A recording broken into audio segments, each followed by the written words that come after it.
You guys probably had that like crazy change that happened a couple weeks ago as well, where it was like 70 and sunny, and then the quite next. that one. Yes. Yeah. Yeah. It was nice. It was That- in the we hit- 60s. We hit 72 and sunny. We had our windows open in the office. It was like beautiful. And then the next day the high was 27. Ooh. I was Yeah. like, I think it's supposed to be 59 for the next 2 days is a high here. I mean, That I'll take it. sounds That's about right. normal. That's normal spring, right? Like that's Not good, in March. I guess. No. Yeah, we get blizzards That's Not like for this us. time of that's year. like Yeah, that's late. That's like true. late. It's like late April weather. Yeah, that's true. That's true. I'll take it though. Yeah. I think because we had 70 in February, I feel like we deserve 60s now. Once it's happened once, it just has to keep Yeah. repeating. Exactly. My wife moved my tool that I used to tighten my armrests. I just realized. I don't like it. I'm missing a few things.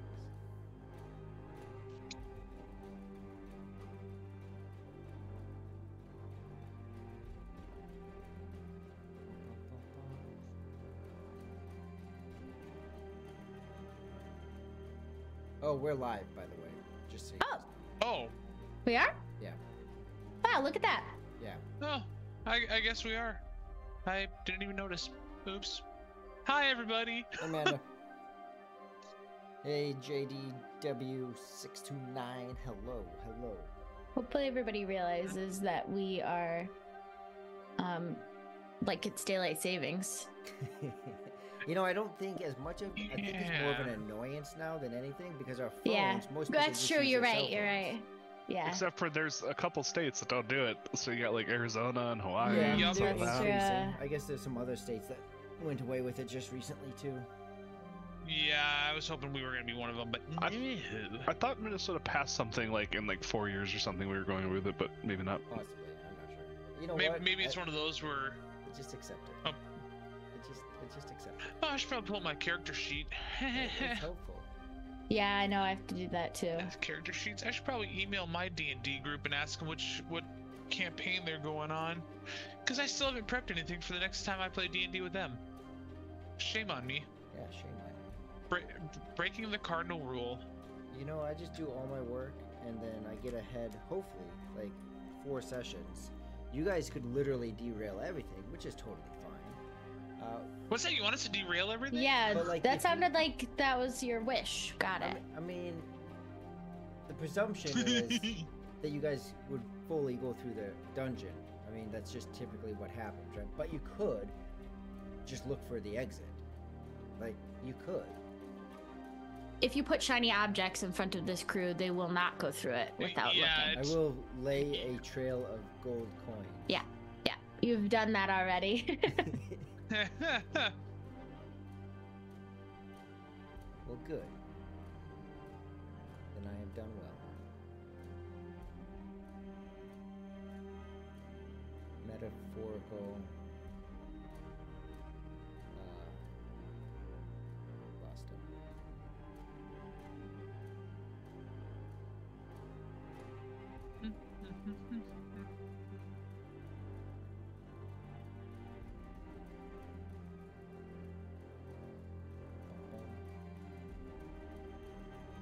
My Microsoft Teams.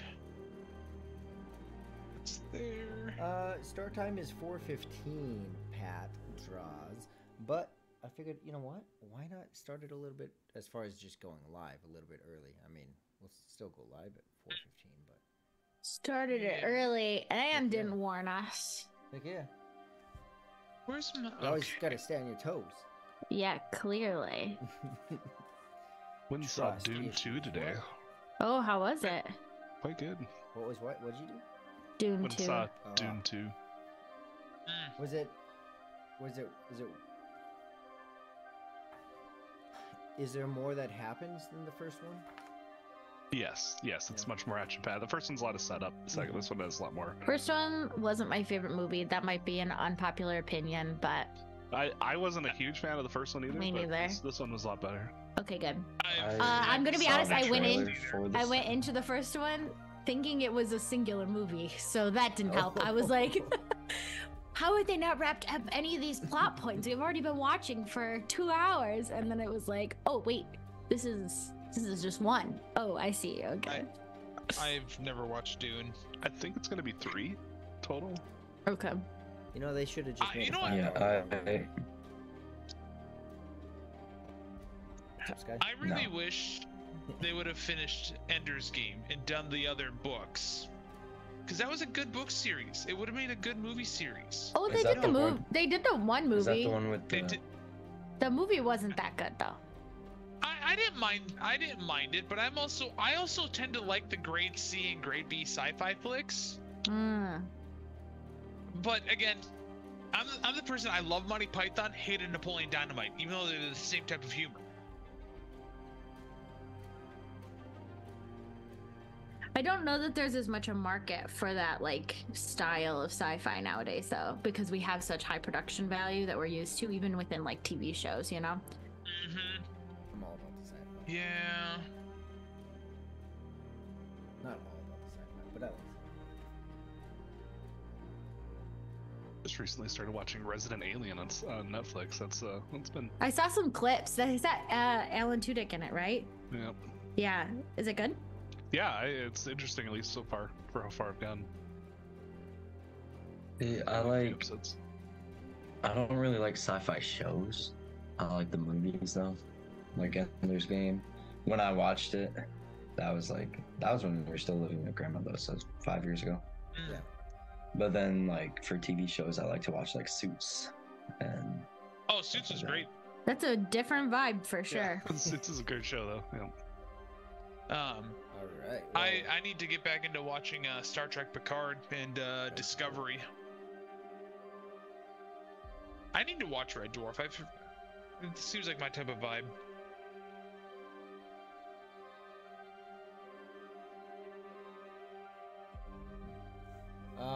Okay, well, let's go ahead and go video live. My guess is... Oh, perfect. Awesome. Do we actually have all of our spots proper? Nope, I'm still in the DM no, spot. no. Oh, I get to be Raja today. Yeah, heck yeah. Burning What do you want, Hands? Ooh, I'm we get to see Cricket. some... I'm We get Cricket. to Where's see Bear? some good Yeah, roleplay yeah. coming from Ryder as Cricket. This would today. be if we played like on April Fools, that would be a fun April Fools Day, like You are where you are. a dream version where it doesn't impact our characters permanently, but you know, we all get to play Yeah. each other. I had one employer that literally made sure that I never worked on April Fool's Day. I don't know why. I don't know. Vantalord, you go there. If I worked with Rory, I'd make sure he never worked on April Fool's Day because then I would avoid glitter in my truck. Speaking of glitter, Rory, you know that tub of laptops had glitter in the bottom of it? I actually didn't, but that makes sense because for our Christmas party, there was a lot of glitter. Sorry, Timbers, Yeah. for that. But Timbers Restaurant is where it was, and definitely probably left a mess for them also. So I got is it that all why they're taken closing care down? of. I Got it in the I think computers. that's not true. But no, yeah, I saw that. I'm like, I'm gonna have to give Rory crap about this. Hey, Glitter no, in the that's- bottom of the. I just love that it still got you, even when I didn't try. You even sent more power cables than there was computers. Yeah, yeah, we're working on all that stuff. But I figured, here you go. Here's our stuff. Oh, yeah. So yeah, let's go ahead and hop into it. It is 4-something, 4:15 on the 4:15. dot. Holy camoli! Cannoli. Cannolis. Rolly. So let's go ahead and get started. Hop right into it with some, introductions and a recap, and we will hop right into the action of the combat we left off on. So let's go ahead and let's mix it up. Let's start with Cricket. That's me first. Well, Cricket is a human druid who is 4th level. And she is currently she was in last session at least feeling a little bit frustrated with the party because they barged into this druid stronghold, potentially what they suspect it might be, and just started maybe hacking at some people without trying to figure out if where they came from or what they were doing there. And also found some clues that led to some links to her parents. So she's very, very intrigued to find more information here, but also doesn't want to like make any enemies before they figure out who else is here. Awesome. Raja, let's go to you. Raja is a 5th level rogue Ifrit. I don't think it was that bad last time because we made sure that he was just fine. We just knocked him out.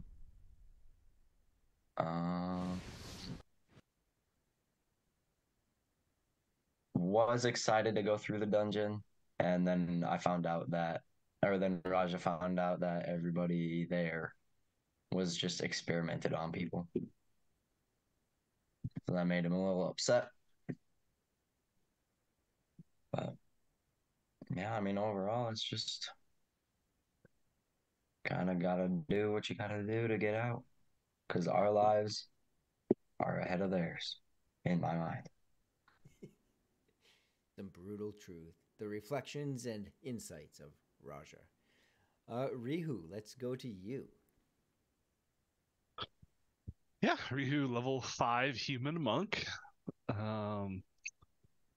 You know, where we're leaving off right now in the campaign is a lot of unknowns, but hopefully we get out of here. That's the goal. Hey, I mean, you guys are not in the swamp technically currently, so. Technically, yeah. Yeah, we have no idea where we are. Yeah. I don't know if that's better or worse.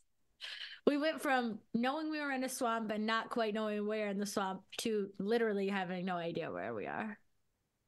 Embraced by nature. Vandalord, quick introduction and quick recap. Yep, level 5 dwarf paladin, still trying to figure out what's going on with the aura that I can't see, but everyone else can. And obviously this new voice in my head wanting me to have as much power as possible. That feels natural. So that's going to be fun to figure that one out. I do love that twist on that, Rory. That was meticulously beautiful. What's that? Just the, that twist on Vandalord wanting, power and that aura. I love it. I really do.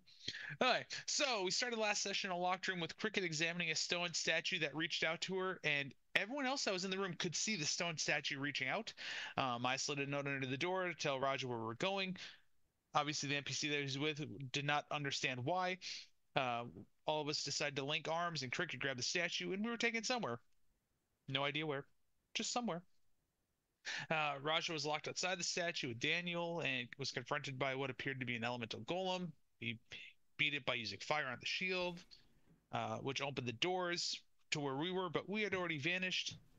And the statue reached out to Raja, so he decided to come join us. In this mysterious place, we came across a boy that wouldn't talk to us. Vandalord went after him. The boy changed into a were-rat in front of Vandalord and then ran off, which then Vandalord decided to chase and was confronted by an even bigger were-rat, who Vandalord tried warning him. We only wanted to talk. Eventually, we had combat. Rihu grappled the rat and sent him to be unconscious. We found a chest with things that reminded Cricket of her mother's meticulousness, and I think some arrows. We found a coffin that Vandalord wanted opened, and Cricket talked some sense into him, so he didn't break the paladin away, especially since the aura around Vandalord began to widen and darken. And finally, we came across a room that had some parchment and bones on the table and parchment on the floor. And everyone heard sliding and shifting a stone, and Raja saw 2 more stone statues emerge from the wall that started combat, and they also appeared to be elemental. There we go. There we go. And we enter directly into combat. Okay, I got what I assume to be like all 4 elemental arrows, or I just got a couple of them, or did I get all 4 types? Or all 4 colors, I should say. Yeah, all 4 colors. You picked up a. Because they could just be dyed for all I know. Yeah. At this time, what you know is that there are red, white, blue, and brown fletching on these arrows. Okay, so I assume off full. Yeah.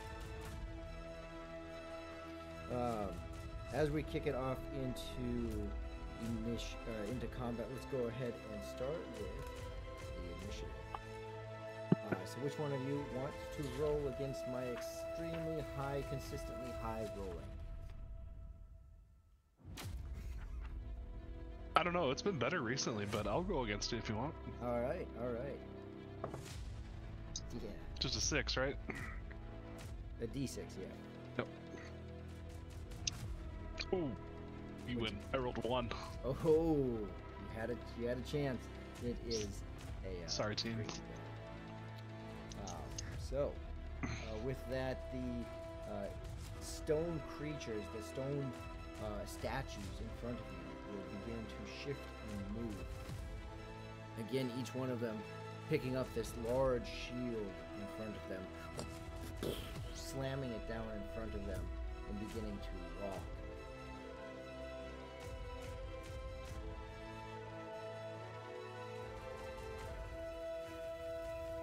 The first one reaching. Oh no, that's the down guy. So he is going to turn and attack Jubilee.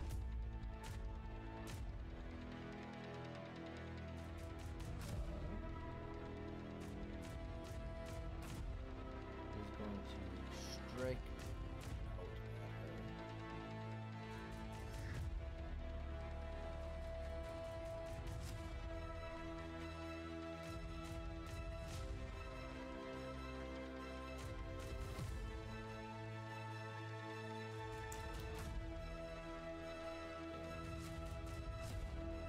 He's going to slam her, reach around, grab her, and try to throw her to the ground. Ooh. It might.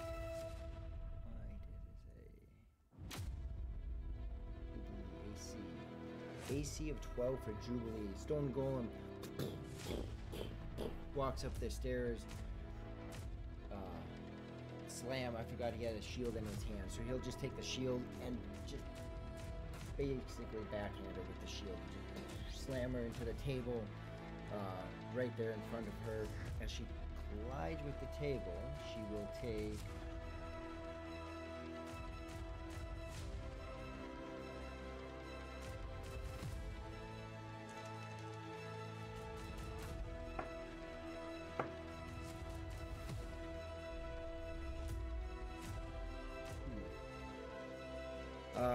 she gets slammed by the shield.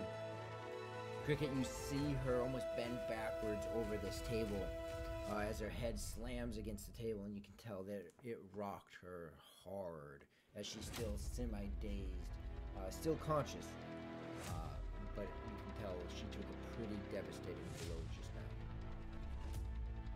now. The second golem will make its way also that way, but not able to move as far. It is your turn.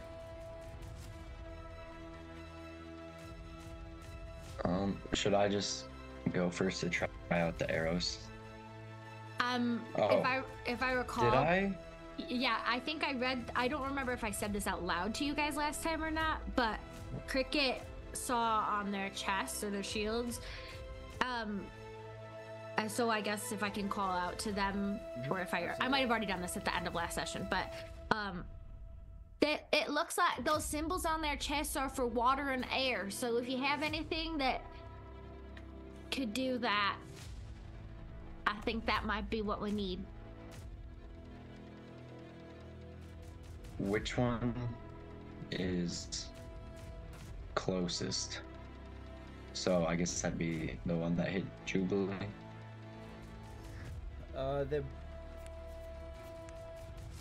There's one that's about 25 feet, and another that's about 30 feet. They're pretty close to each other. Okay. I know they're kind of slow, so I'll shoot the closest one. Okay. With the symbol that correlates with its chest, or the color that correlates. Right. So on that one, you see a curvy three curvy lines going horizontal. And from crickets, Horizontal. yeah. So which one? It's which- water. That And one that's is water. Yeah. I mean, I think that's water. I'm I trying to guess- remember what the other symbol was. I think the other one was like curly. Really? Yeah. Yeah. Which one? Which one Okay, is the one so that I'll has the shoot. symbols? The one that just attacked Jubilee Okay, is water. Okay. Perfect. Okay, so I'll shoot it with the blue So, fledged Just to arrow. make because I can't color these, I would normally color them. This one has the horizontal sideways lines. Oh, the video ninja. Yes, the video ninja. Oh, And then this one that hit Jubilee has the Oh, swirl lines. the one that hit Jubilee is the air. Okay. Okay. Oh, then I'll shoot it with the white arrow. Okay.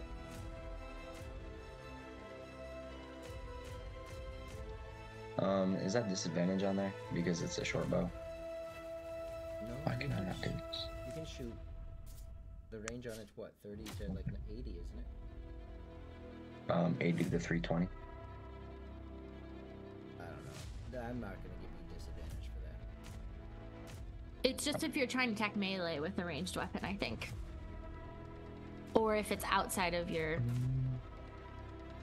the potential range. Oh, if it's outside of the 320. Yeah.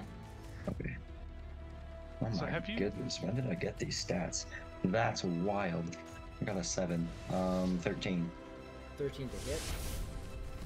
Yeah. 13 to hit. Oh, You sure? I don't think that actually helps me. Oh, thanks for the sub, Roger. Hey, Roger, thank you. You have your bonus Oh, on that it? just Yeah. adds the damage. Yeah, I rolled a 7. Okay, so the arrow, And it's plus 6. the arrow hits the, as he had turned his back is to Raja, the arrow hits his shoulder and ricochets off, causing no damage.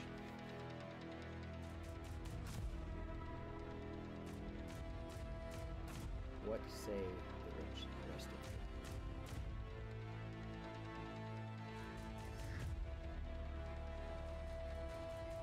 you? Has the elements kind of been communicated? Like I'm trying to catch up exactly in my head where where I'm at. Okay, so we're all aware Sorry. of that. It'd be a I yeah, go ahead. want to run in between the statue and Jubilee just real quick. If I have that much movement. You can get pretty close. You can get alongside of one of them, but you can't get actually in between them. And they don't seem provoked at all by them from rat people. Rat man. All right. So the one on the ground is the adult that you guys that you encountered and is currently unconscious. Yeah. Then I'll just stay there. Oh no, I can use my bonus action to dash. So I'll just get in there. And then that'll be it. Okay. You're really more halfway on that table. I'll let you go ahead and step in there. You're wanting to be there, correct? Yeah, in between them, so that it doesn't keep going for him. Yep. And that's your full turn? Yeah. Okay. Who is next? I'm going to take my 25 feet of movement and get as close to them as possible. And then I'm going to cast Compelled Duel at the one that attached Jubilee. 25 feet. Yep, I 25 feet. Okay, so that puts you there. And so with Compelled Duel, creature must make a Wisdom saving throw. And if you lose, it literally is going to want to come and fight me.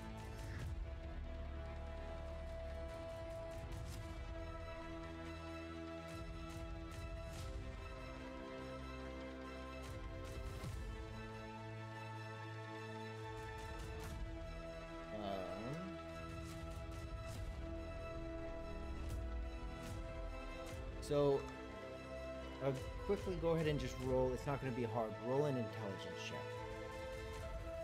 Alright.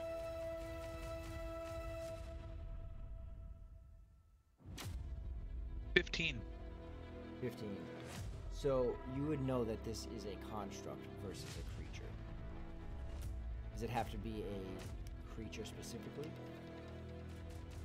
Oh yeah, yep, it's creature. Yep. So you would I was know, trying to just so- pull him away. Yep.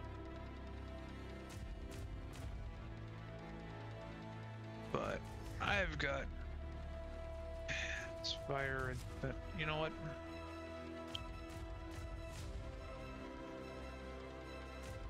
Yeah, I'm just thinking close. Say that again. I'm just thinking close to him, that's all. And then actually I'm gonna take, because that's a bonus action compelled duel, I'm gonna use my dash and get right up next to the creature. What? Do you just want to be right here? Yep. Okay.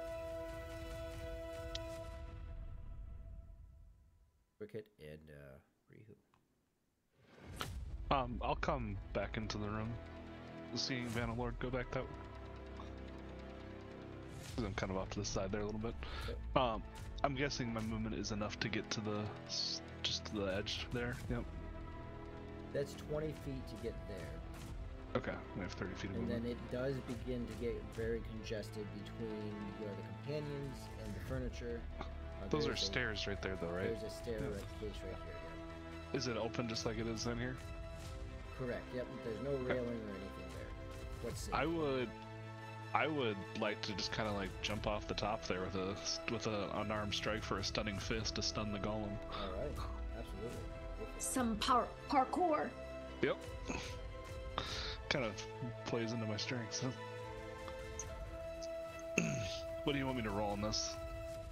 Just roll your. You can make that jump easy. It's Okay. 10, 12 feet. You're hopping down. Yeah. You're a monk. You got that. Go ahead and roll for your attack.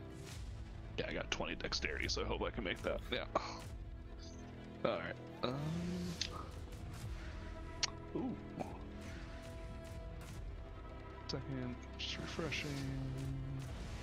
Okay. So I rolled a 21 to hit. Oh yeah, that hits. That hits. Give me 1 second here. It's been a while. Sorry, I'm just getting my stunning fist description up again real quick. Make sure I'm doing this right. Okay.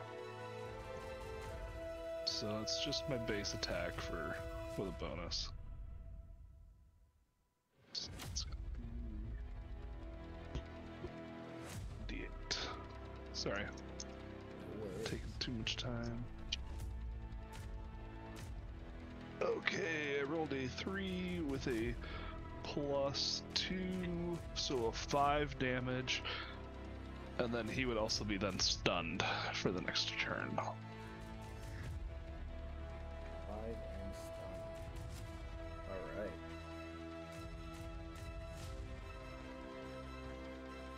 And that is a charged one, just FYI, so I take it off.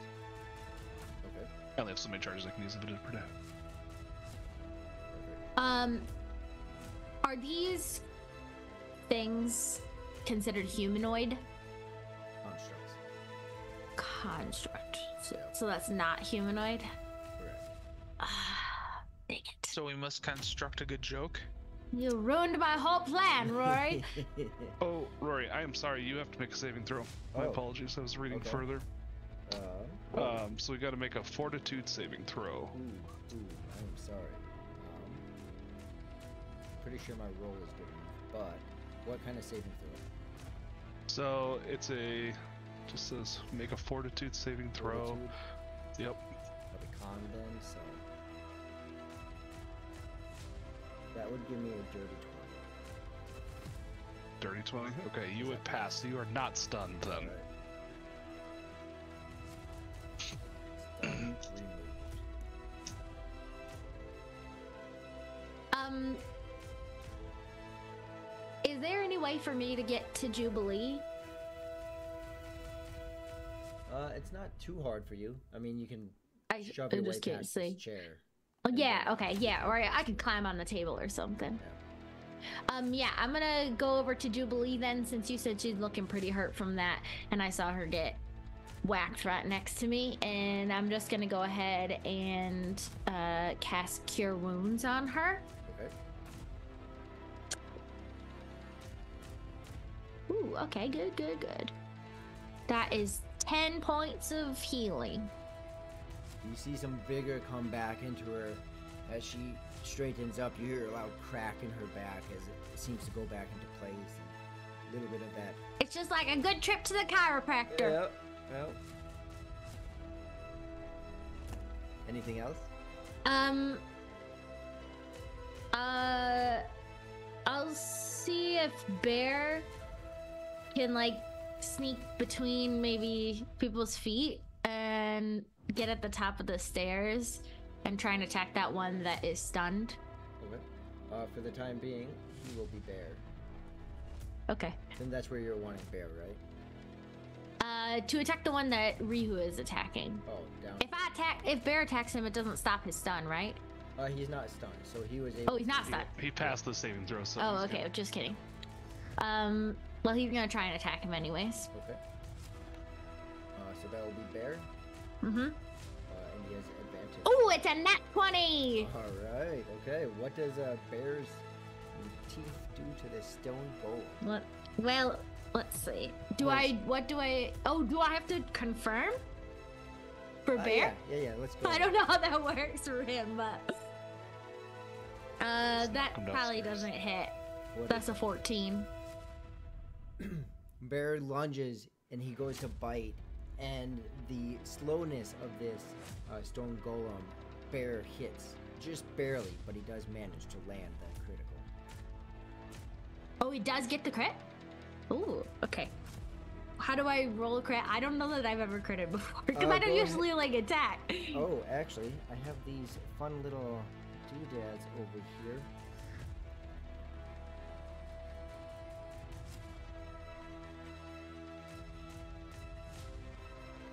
Go ahead and roll a d4. A d4? Okay. A 3. 3. Maximum damage, and the target must make a DC 12 Constitution saving throw.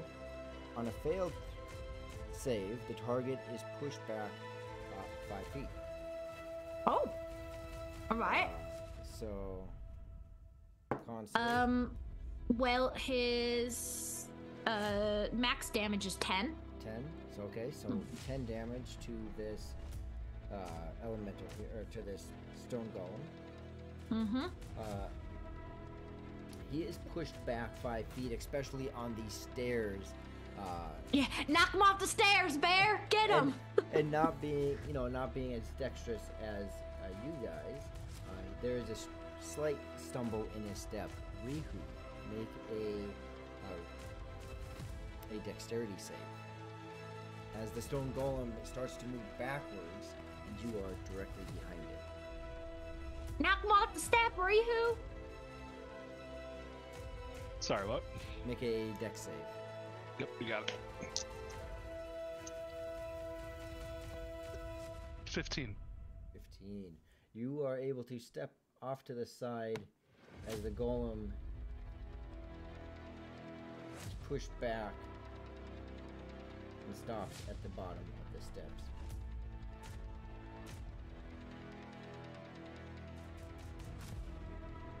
That's it for Bear and me. Alright. That takes us to Jubilee then. Jubilee.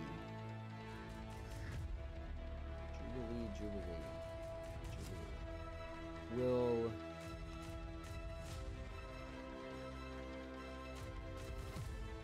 almost gleefully and maniacally will move to the side and down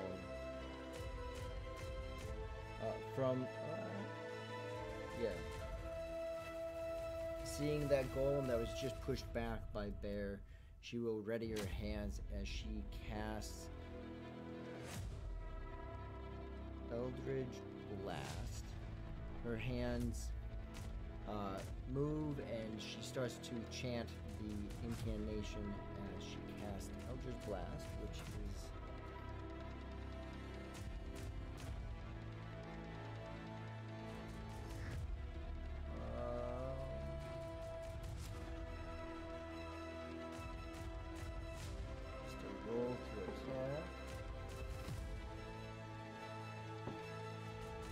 which is a hit. Suddenly, this big beam of crackling energy explodes from her hands as it strikes the creature.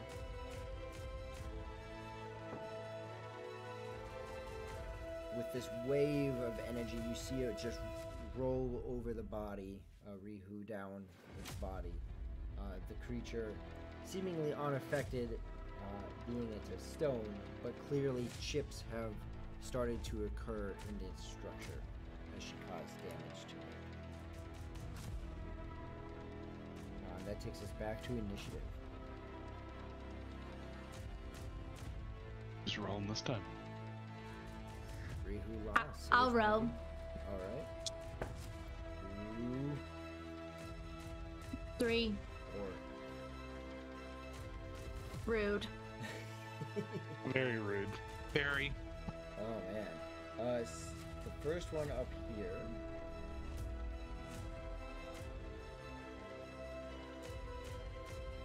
Yeah. Will turn and shift, looking towards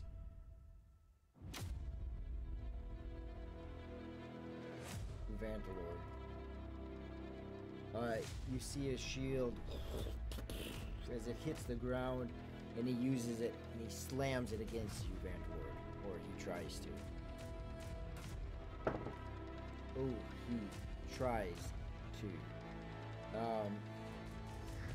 Oddly enough, as he swings, you just kind of duck a bit, and the whole shield, as it, in an upward motion, swings over your head, missing you.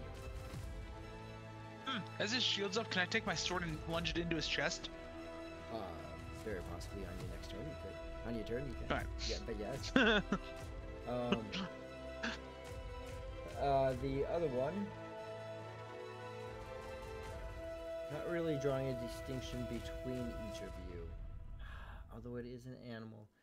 The other one will turn and pivot towards Rihu. Fair enough. As he will also, actually, instead of slamming you,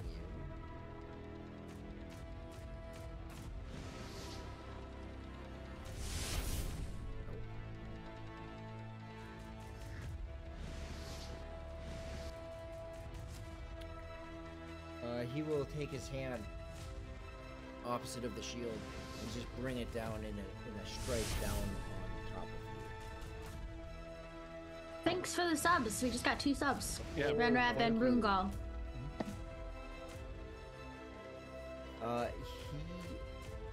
He hits. Does he hit with a 27? Yeah. His hand, just as a hammer fist, just slams down on your clavicle. Ah. Go ahead and roll a d4. Or actually, no. Almost a crit. Not quite a crit, though. So he will roll for damage.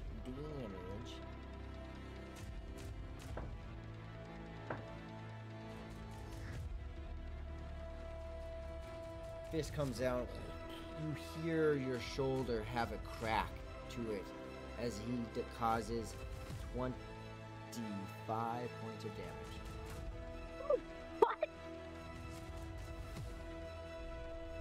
I'm still up and standing, but oh my gosh. Oh.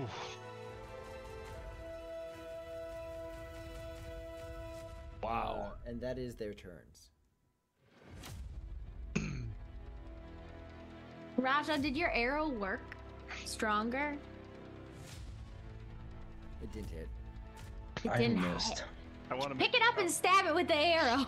I was thinking, like, if I miss this next shot, I'm just gonna stab it with the arrow. Yeah. Well, so the one in front Well, I of me, think- while the shield. Oh. Go for it. No, go ahead. Go ahead. I feel like you Alright. wanted to do this before. Oh, yes, I have. So, while that golem's shield's still up, I'm going to take my sword and I'm going to lunge it as hard as I can into his chest cavity. Okay. Go ahead and roll to hit. Just trying to find out when it's disadvantage for the attack. If you're in melee range, then he gets disadvantage. So just within 5 feet. 25. Does that hit? Yes, 25. Very easily. His shield is up. Easily, you're able to sneak in there and just make your precision attack. Oh, here's the fun part. I can still attack twice. We're gonna be okay with hitting stone. Absolutely, I'm gonna do it anyway. Okay, so let's see. That's 10 points of damage on the first one, and I'm gonna pull it out, and I'm gonna try to do that same repeating motion. Okay. Second time was a 12. Total of a 12. Yep. You come back for a second attack, and you're not far off, but you don't make contact.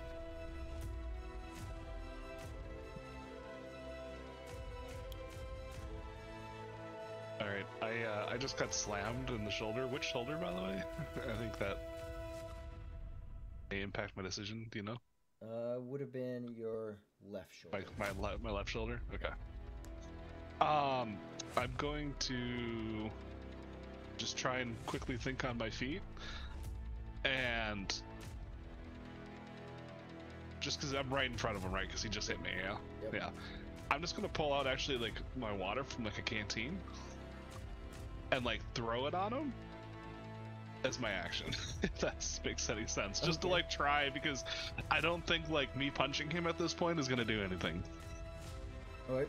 You take your canteen quickly, as hard as it is, feeling the pain ripple through your shoulder. You try to, I don't know, cast out the demons. You're sprinkling this water, dumping it on yes. him.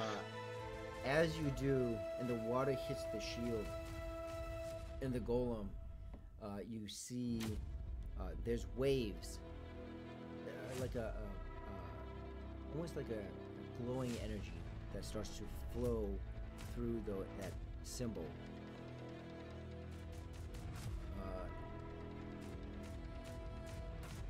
And we'll find out what happens. Okay. Well, while that's happening, I'm going to get some distance with my Okay. movement, though. I don't think I can really go up the stairs because he's kind of blocking.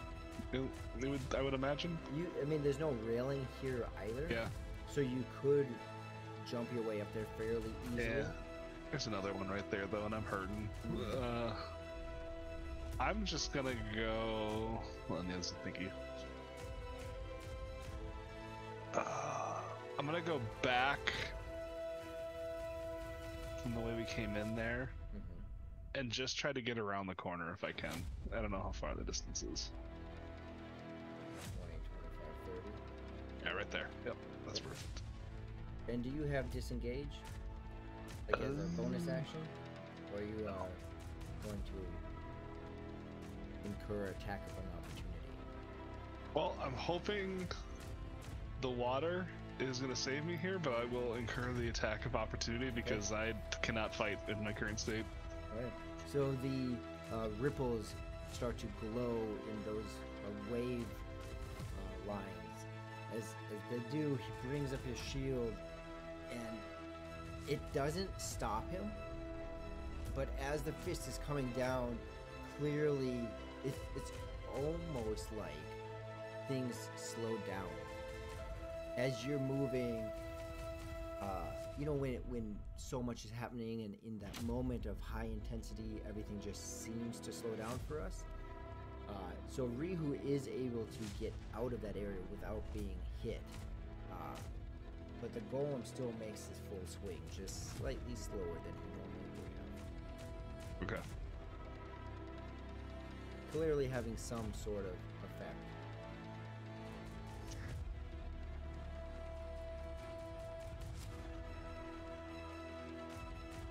And that's your turn? That is my turn. Cricket and Raja. I'm gonna just stab the one in front of me, the shield, Okay. with, what is it, the white arrow? Okay. Or is it the Grabbing water? You're grabbing another white arrow? If that's what this one is, then yes. Yeah, this one is This one has wind. swirly lines. Or it was water, wasn't it? It is wind. Okay. This one is wind. The one yeah. that Rihu's fighting his water.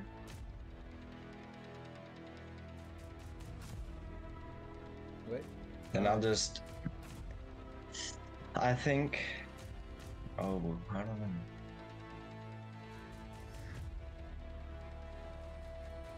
Yeah, I'll just stab it as hard as I can and try to break the arrow. Okay. Because I don't know if there's like a requirement. Maybe it has to be shot out of the bow. I have no clue. And are you staying where you're at?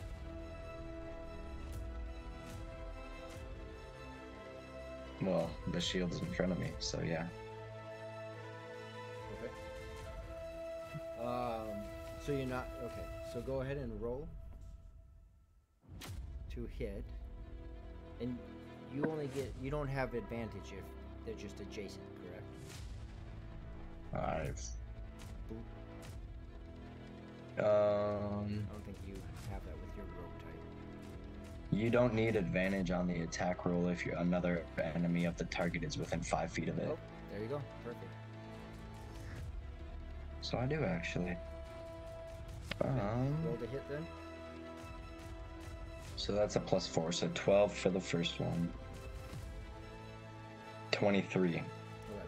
So you're able to take it and strike perfectly. You hit. Go ahead and 23. So you hit a 19. Yeah. Go ahead and roll your damage then. For what?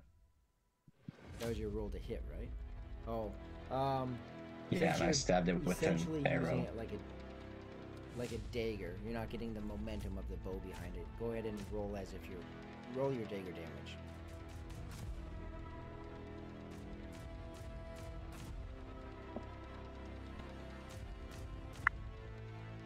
For 7.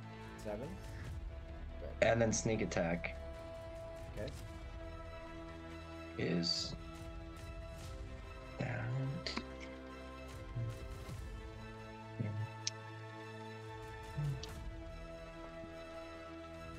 5, 6, and 2, 7, 13. So 20 damage total. 20 damage in total. Oof. Yep. Okay. Roger, you take that arrow, you slam it into this golem. The moment it touches, you can see as the arrow tip begins to illuminate a glowing white color. As wisps of wind start to flow off of it, and you push harder and harder, and it starts to enter into the golem itself. A moment, literally a moment, a second passes by as Vantalord and Cricket and Jubilee, you see the symbols on the emblem, the swirly lines begin to radiate this white glow. The golem itself picks up its shield, slams it to the ground, and you start to see the symbol on the shield begin to shift and morph as the golem's face opens up and wind bursts out of its face and its orifices and crumbles at your feet. By the way, Speaking Beast just gifted 5 tier 1 subscriptions. Yeah. Ooh. Thanks, Speaking Beast. Thank you. That's awesome. Yeah. Let's see then. Hey, nice What job, Raja. Really took the wind right out of him.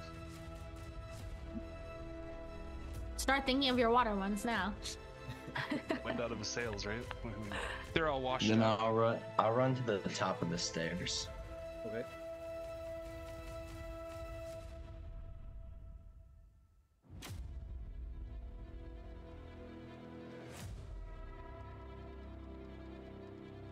And is that your turn? Wait, that's Bear, right? This is Yeah, the unconscious body. Okay. I was like, why did he move?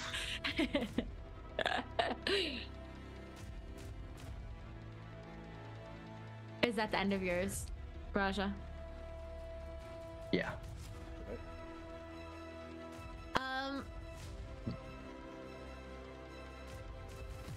Since this creature in front of us is now crumbled to dust, I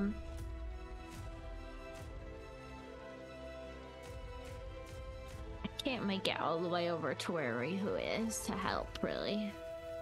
You're too far away. You ran the wrong direction. Hey, the wind golem was not dead at the time I made the decision, all right? I know. I pretty just broke my shoulder. I'm gonna take a page out of Rihu's playbook, though. I don't think it's gonna do that much damage, but it might help a little bit. I'll just walk over to the edge next to Jubilee. Okay. And I'm gonna do a little bit better than just splashing it with like water, and I'm going to pour some water on my staff Okay. so that it's like wet, and whack it with my quarterstaff. I think I might be able to do that from above, right? It's not too far down. Yeah. Yeah, you'd be able to hit its head. I'm gonna hit it on the head Dope. with my wet staff. I don't know if that's gonna do anything, but I'll try.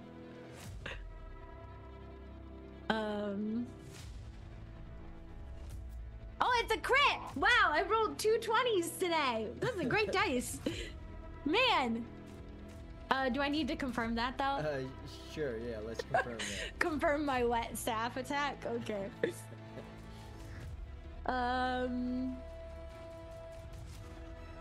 That is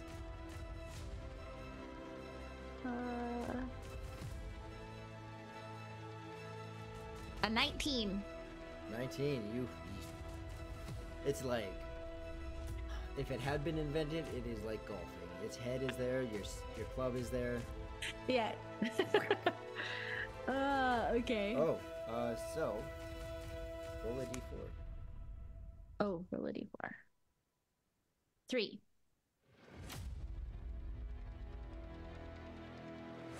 3. 2, 3.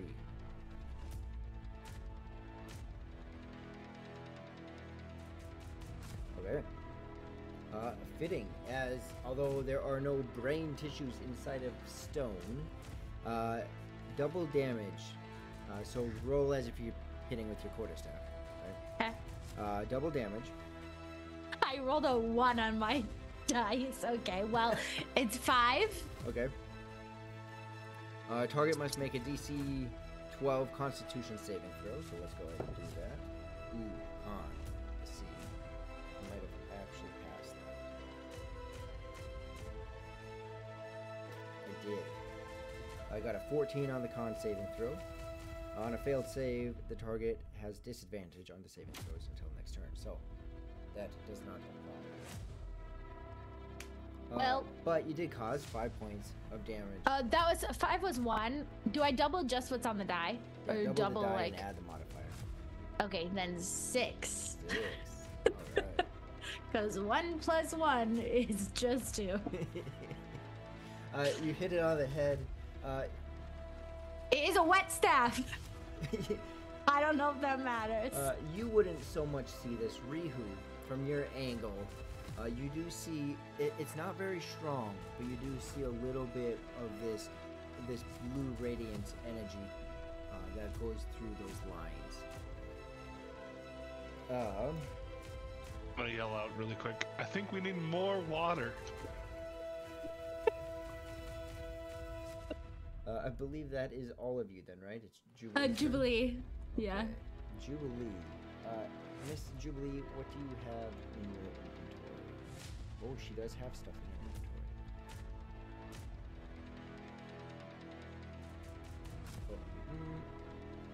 Oh, it's not. Oh man. Spells. No. No.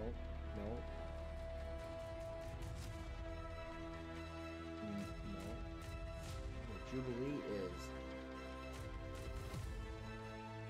in her her health is at that, out of that. In Jubilee fashion, especially standing where she's at, oh man. She is going to, in a very eccentric type of way, because nothing can be done simply, even when it can be done simply, Jubilee is going to do some acrobatic type moves, jump up onto one hand and fling both legs down as she wraps them around the golem's neck, basically now riding its shoulders and holding its head. For the acrobatics check, acrobatic.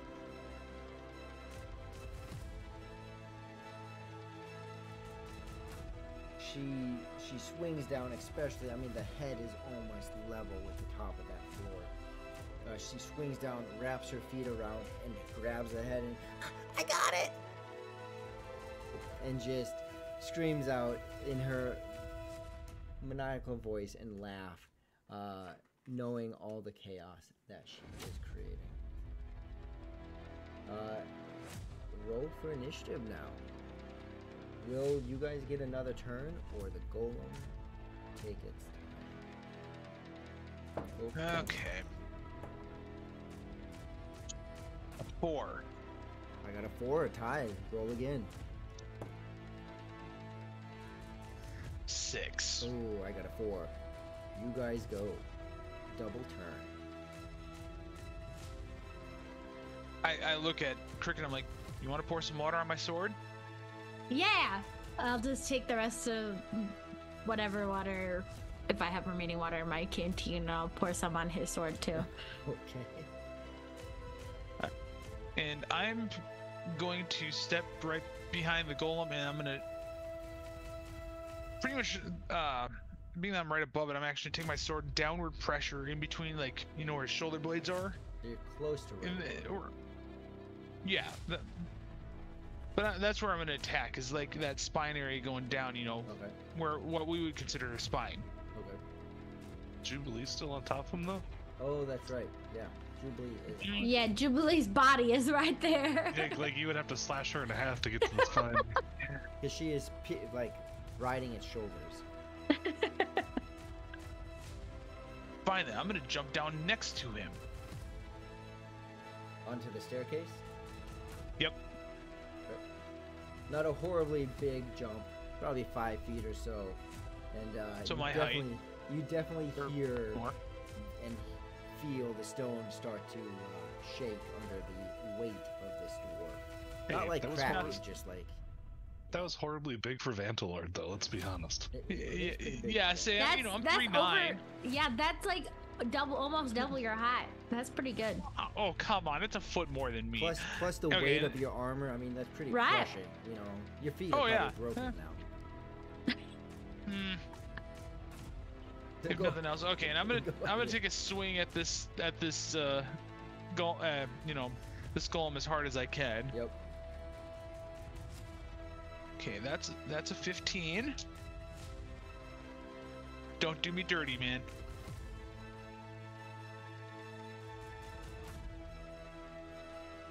Did I hit? I Oh, rolled a 15. total of That's it. 15. Yes, 15 hits. Okay. Just imagining like if you would have rolled a nat one Right, there and all that's of a sudden 10 you points slip of on the wall. damage, and I Right. say I do have water covering my sword. Okay. As the sprinkles of the water whisk off your sword, some of it still manages to hit the golem. As you strike, you had a 10 with 10 for damage. Yep, total of 10. Okay. And again, there's a slight emanating blue glow that kind of pulses in that wave. Alright, On and the I'm gonna shield. go and hit that shield a second time. Okay.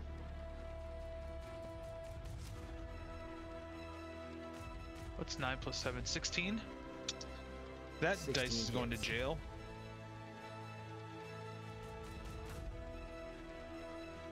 Oh, that's a D10, not a D8. This is the D8. That's what I say when I roll And that's that. 7 points of damage.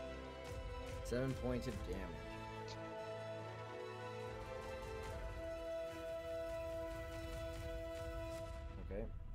that strikes, the glow in that shield begins to pulse as those lines take on a full glowing. They fully glow. Whatever. You can especially see at Rihu that it is a flowing energy that is going. The golem is still intact, but it is not his turn. What do you guys do? While I'm in my corner, I'll just use my action quickly to take out some of my rope that I have. Okay. And just... I'm kind of treating my arm that I just got hit with 25 points of damage as pretty much broken or dislocated, you know, in essence. So I just want to, like, yeah, I'm just gonna, like, take some rope and, like, wrap it up like a makeshift sling real quick. Okay. You guys see Rihu in his corner of shame as he is wrapping up his arm, bandaging it. Yep. What about the rest of you? My water skin is 5 pounds. Is that mostly water weight? Probably half a pound or so of leather. Or... Probably just like It's a like- leather animal material coating. I'll just run over to like by Jubilee. I'll run over by Jubilee and just dump it all on him. Okay. You dump it on Jubilee / the golem, being that Jubilee's riding the golem's shoulders. Well, I'm aiming for the shield Yeah. I mean, so that because he's from what I facing- know, that's what really. Yeah, he's facing away from you, so I mean, you can splash it on him and probably get it around in different areas. He's facing this. Then I'd direction. go down the stairs. I'd get in front of the shield. Is what I want to do. Okay. And then I'll just dump it all on his shield. Okay. As you take that time, you begin to pour it as fast as you can. In that 6 seconds, you're not able to empty it all, but you thoroughly soak that shield. And as you're doing so, Raja, again, now you see that those wave lines are fully illuminated with this pulsing blue glow. However, no damage caused. Right. Do you have any arrows with water on them, Raja? Yeah, I just didn't want to use them if I didn't need to. I feel like you might need to. Maybe. I think that takes us to Cricket. Yeah, I think me. No, now I'm leaving. I'm going up the stairs. Okay, you're gonna disengage. I don't want to get attacked. So Yeah. You're here 5, 10, 20. You can get partially back up these stairs. That's fine. Raja, throw me one of those arrows. I'm gonna try and stab it with it. Can I do that? Yeah, just for the sake of it, Is that possible? grab it out of the quiver quickly and you toss it. So go ahead and make a dexterity save, Cricket, to see if you're able to catch it. Being done very quickly. See if you can manage to get it. It'll be a little bit. higher. 19. Oh, yep, that beats it. Yep. Normally not doable because of all the exchanging having to happen, but Raja, as you're hopping back up the stairs, you just grab from your quiver and you toss it. Cricket, it is almost coming like arrow at you, being the heavy end, and you just grab it. I'm gonna try and jump down. It's like 10 feet or something, you said. Okay. And stab it with this arrow. Okay. Being a more controlled jump, but 10 feet or so, 10, 12 feet, go ahead and roll a acrobatics. Or athletics. I don't think there's athletics. Athletics or athletics. There is You pick athletics. You pick your choice, either one of those. An 8. An 8. You don't land perfectly, but you do slow your descent as you grab the flooring and drop halfway and then and finish. So no broken bones, no injuries.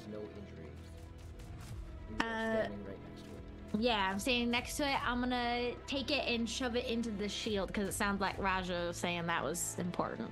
Okay.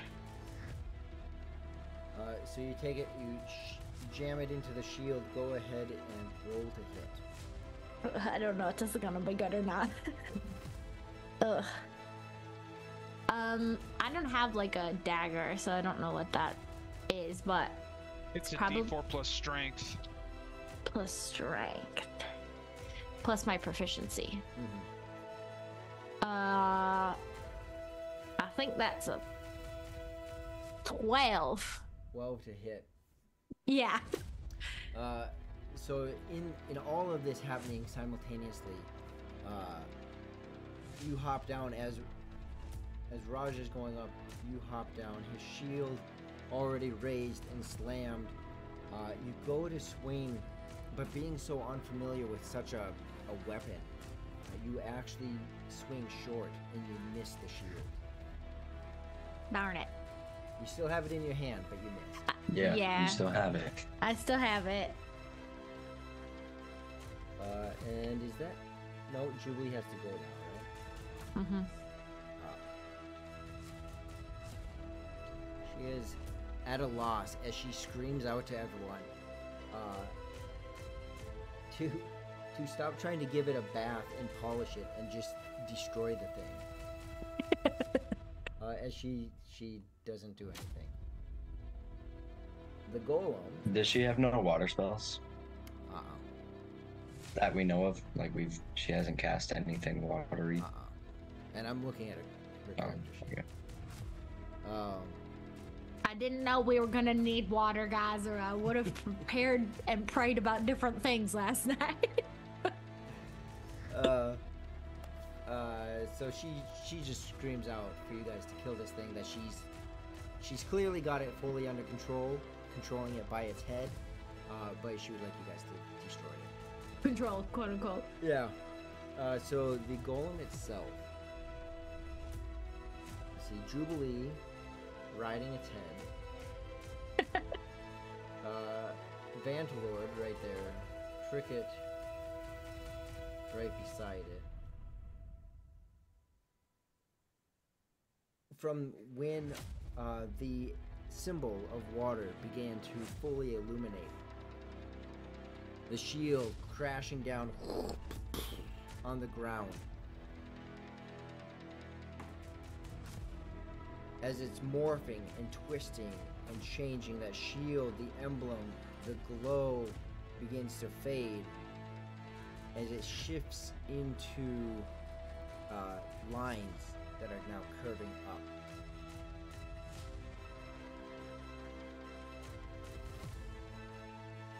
Does it look like a fire symbol now? It's It the does. fire one. Raja, it's and time for you. He will take his action in an attempt to he'll turn towards Vantalord and he will make a swing at Vantalord. Oh my goodness. When I need to roll high. I mean, Jubilee is on its head, so like, you know, maybe that's why. You'd Let's think see. that would make him go at disadvantage just from that extra, what? I don't think count Rory that needed is. disadvantage, it sounds like. I didn't because that would still miss. I'm assuming that a 14 misses. Oh yeah. And, stone golems don't actually have eyes. But yes, I definitely missed just now. As his fist, Vantalord, you pop back just slightly. His fist hits your shield, continues off your shield, and slams into the wall. The stone slightly beginning to not melt, but soften and smoothen out from his hand. And the heat that you feel off of it. Initiative. Yep, and I won the last one. Hold on, guys. Just so you guys know, I do have one fire spell, and I rolled a 5. I rolled a 6. Rude. Hey, Rude. Everybody, as you're rolling Vanta, he's holding up 6. fist slams into the Still could have tied. into the stone, smoothing out from the heat that you feel from his fist. His hand then immediately coming back, opening up to backhand Vantalor. The disrespect. Oh my goodness. I think that's this one.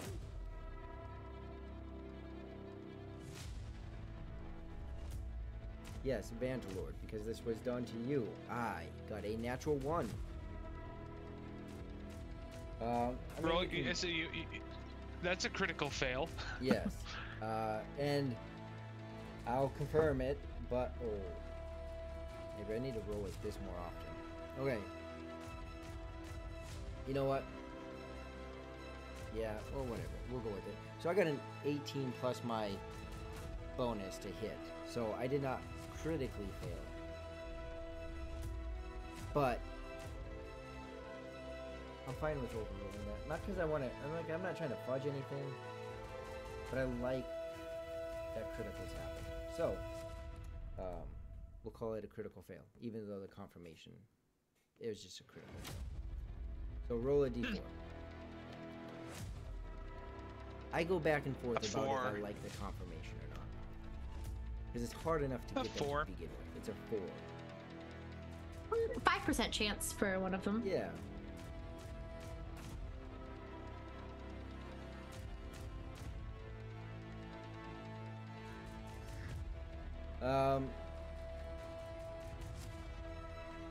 So his hand misses again, and actually with the impact to the stone, when he goes to backhand you, Vantalord, you see about halfway up his hand as it breaks off, and his fingers and the top half of his hand just go flying towards you.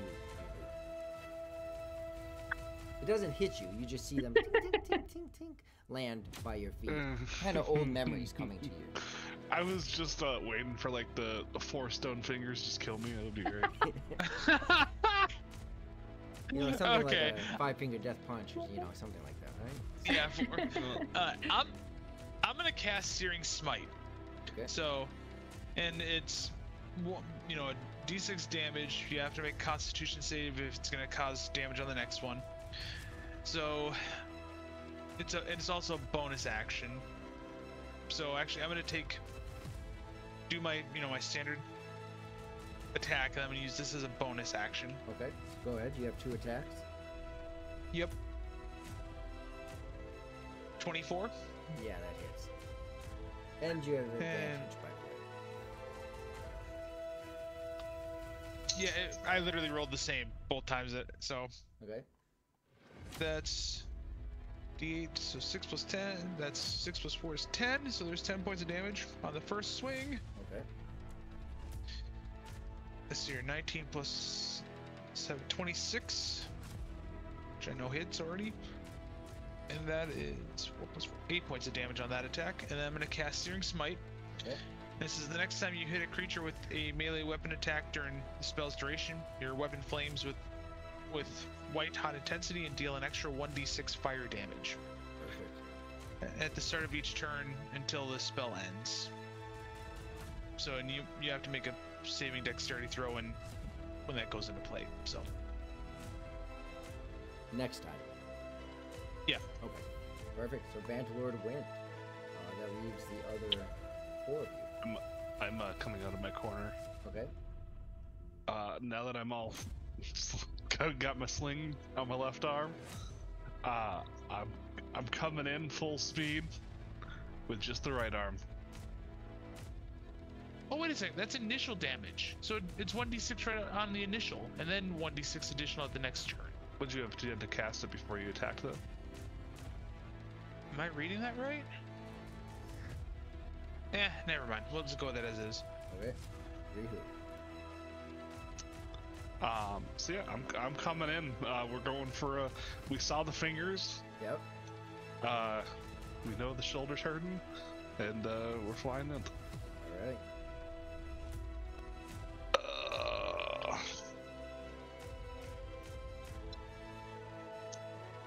5 to hit. Nope. It's a D1. All right. Well, go ahead. Roll to confirm. All right. What am I rolling in for confirming that? Just to roll to hit. See if you hit the AC. 17. 17 would hit the AC. So you do miss, but it is not a critical. Okay. Anything else? No, I've just used all my movement speed and my action, so I just came in with this big, momentous swing and just, I don't know, essentially missed and slammed into the wall, I guess. Yeah, you came in hot, your shoulder just searing with pain as you miss. In all your glory, you don't succeed. Raja and Cricket.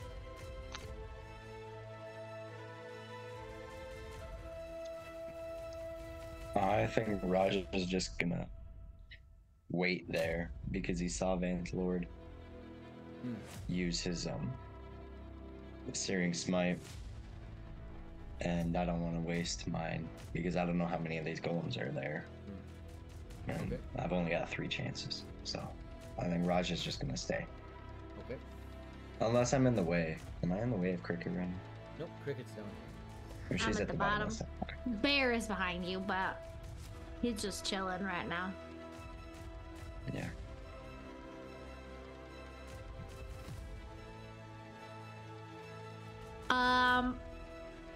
Well, I don't know when I became the party's healer, but it looks like Rihu's shoulder is real messed up, so I suppose I should try and help. I'm gonna reach over. I think I should be able to touch him from where I am. And I'll just like touch your slinged shoulder and be like, well, we'll have to fix up a better sling than this. What kind of medicine work is shoddy job is this? And then I'll cast Cure Wounds. As you say that, I'm gonna say it was good enough for Bear. Oh, jeez.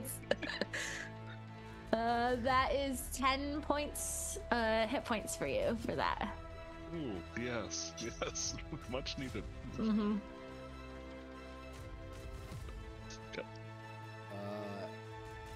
And that takes us to Jubilee, right? Yeah.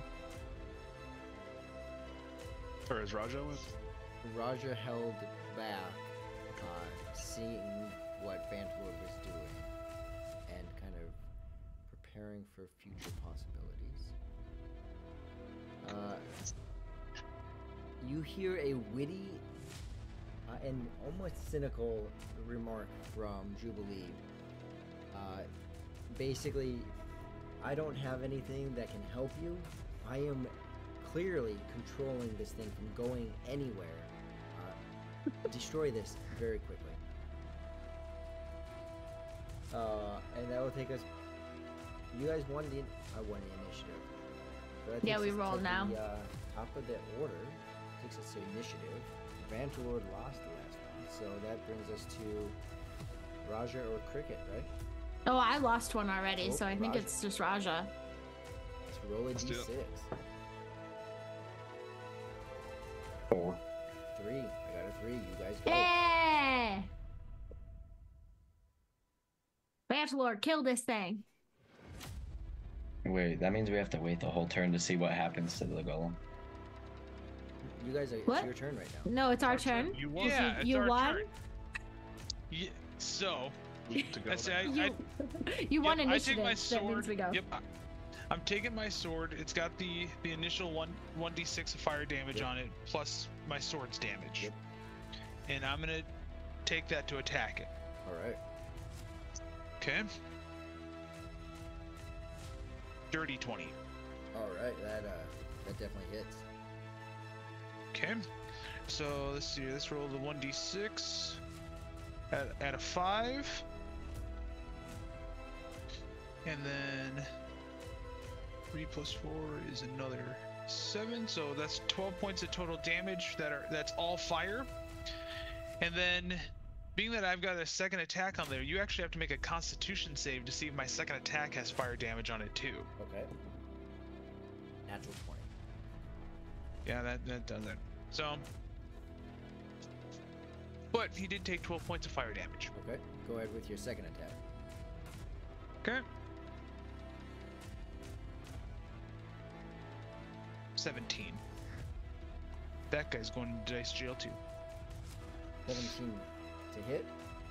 Yep. Yeah, 17 hits.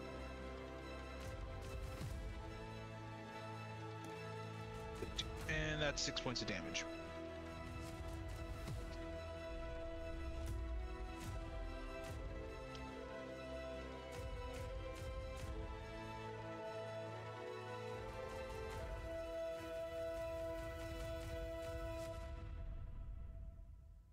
Six points of damage for that one. Yep. And that's without the flare. Yeah, it's without the fire.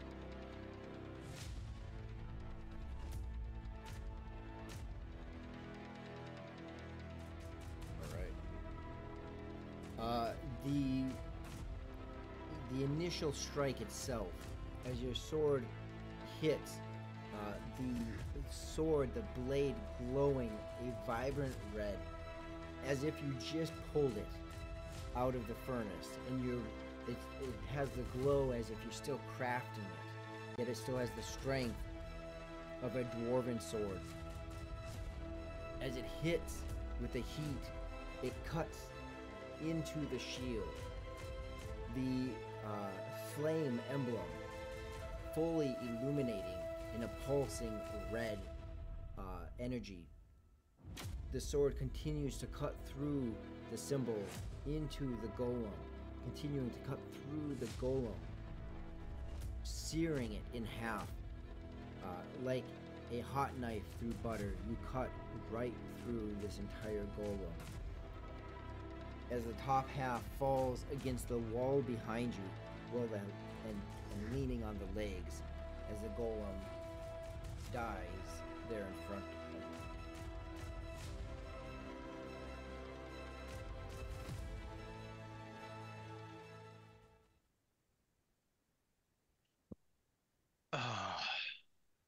Fire. So are we out of combat then? Yes. Well, that was unexpected. Yeah. Look at Jubilee. I'm like, you're a little bit of dead weight today. Hey, you know what? Were they? I'm just pinned against this wall, so just you be quiet at this moment. And she wiggles out from being pinned by this golem now against the wall. Were they statues when we passed them, or were they in the wall and then came out? They were in the wall and then came out. No, they were Yeah. They're statues. statues. Were they? But like I know they were- didn't look like flat wall. They were just statues standing up with They're the just- shields. Okay, so the only statues that I remember seeing the last session was the two like hippogrific type creatures, and then There were some of we these, put- if I recall, there were also some of these in the coffin room. Correct. Hmm. Oh, but they didn't attack us there. No, but maybe we didn't like activate whatever the trap was. 'Cause- Yeah. Aren't you supposed to be The only looking out for those for us, Raja? Traps, yes. These are golems. Though. Yeah, They're but magic. something set them off. Because I specifically put, just so you guys Probably know, that we had a game, knocked out man. I But we had- specifically had in my note that you saw the statues emerge from the wall. They weren't by the wall, like you saw like shifting of stone, and then they came from the wall.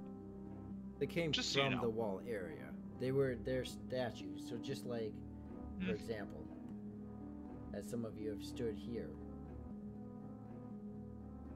Oh, they were okay. They looked like they were attached to the wall. Okay, I see. Understand. Oh. Can I check that spot that you just showed us? Well, maybe Are there any don't check secret it too doors? close. Just maybe leave it. I don't like- really want to have to fight more of It's- these things. I'm also yeah, gonna but it's give you weird that back. there's two behind the table. Just leave it. And I mean, check for traps if you want, but like, don't get too close. I'm gonna give you back that arrow too. Okay. It didn't work. So is that perception then, because I don't want to necessarily get too close. You're But checking for traps, but I'm not just- hands-on. I'm checking for outlines of a door or something like that. Because I feel like if I walk in the middle and I'm not someone that they would recognize magically, they'd probably attack. Because it's just weird that they're behind the table. Okay. Yeah, being that you're not actually going hands-on to investigate, go ahead and roll your perception.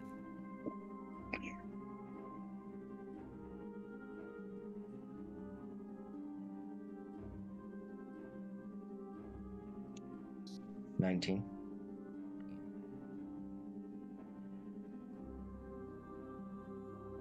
As you're looking in the whole proximity of the area, it does look like they are just built into the wall. There doesn't seem to be any kind of curvatures around them or even the wall itself. It all looks to be normal. Okay. Quick question. So I can dash as an action and bonus action, right? Could I dash as an action and then dash as a bonus action? So then I get 90 feet of movement. Yep, you can run your regular distance, you can take your action to run, and you can dash. Wow. Okay. I think when these guys originally came to life, Jubilee and I were inspecting this table that Raja's standing on. Mm-hmm. I would like to go back to looking at that. I think I was in particular just looking for like any information about the clan that was here or the druids or anything that might be useful information about who lives here. Okay. And what about, and Jubilee will follow you. And what about you, Vantalord and Rihu?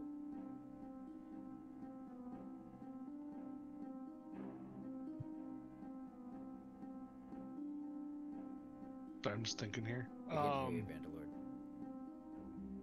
There, is this better? Yes. So in the original room, there was paperwork on the floor. I want to go take a look at that and see if I can read it. Okay. And Rihu?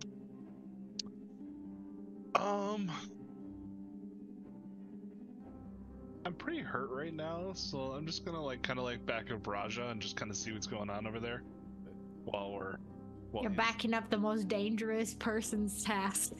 Yes, yes, but I'm standing about 5 feet away from him. I want to be a little distance, but I'm just trying not to move too much right now. I'm feeling a little hurt. Little hurt.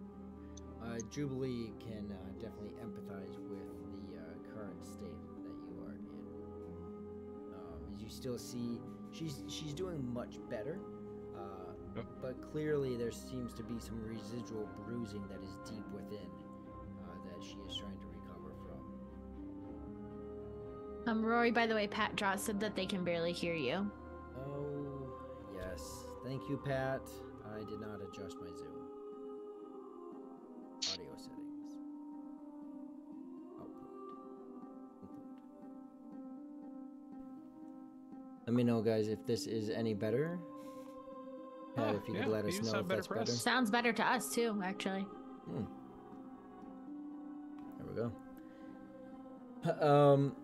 As you inspect this table, go ahead and roll a investigation check. And likewise for you, well, no, Vantalord, you see clearly what's there.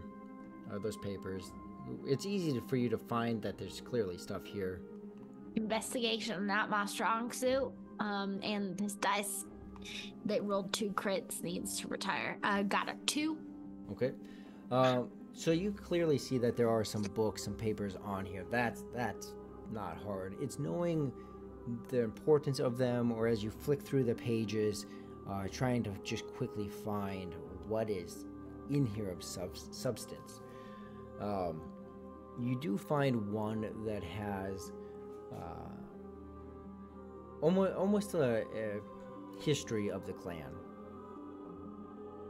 You see that there seems to be, because there's not really the kind of organization we're not used to, right? That we're used to. There's no index. There's no type of. It's just writing.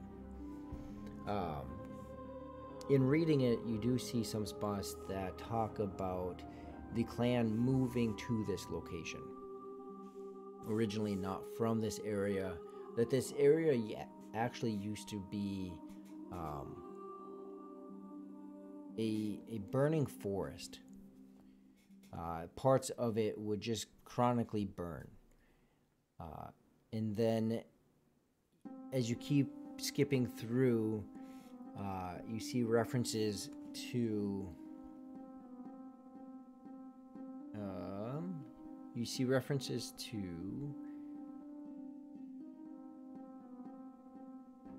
like ember leaf oil.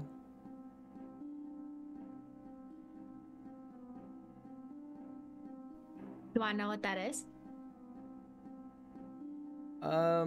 In the context that it's in, you know that it's some type of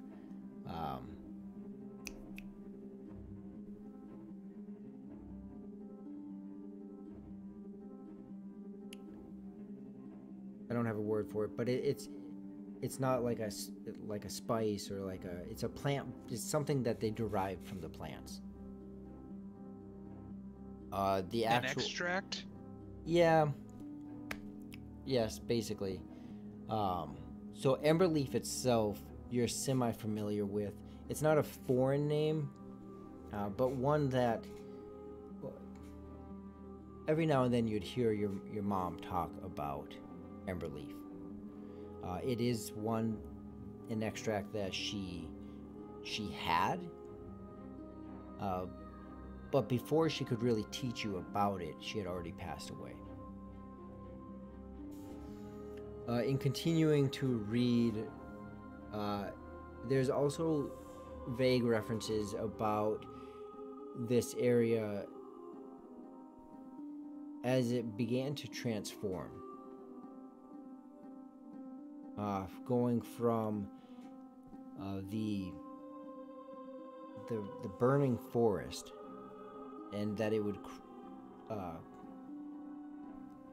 everlastingly or chronically burn, and that's where they were able to get the ember leaf from, to morphing into taking on more of a ponds and lakes, and then morphing into more of a swamp. And it looks to be just matter-of-factly type of Britain. It's just a chronology that this place was going through these changes over the last 20 to 25 years.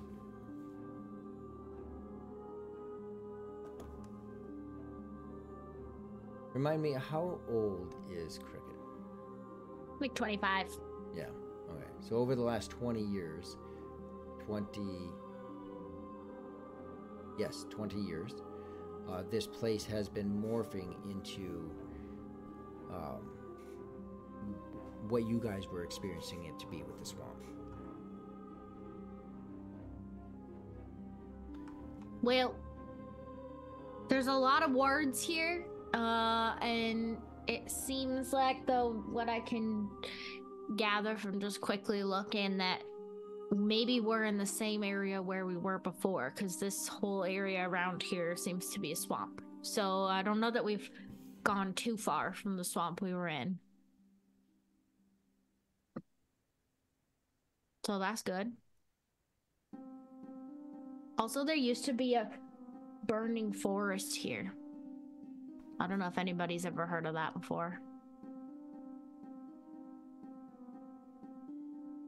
Seems like something Rasha would let.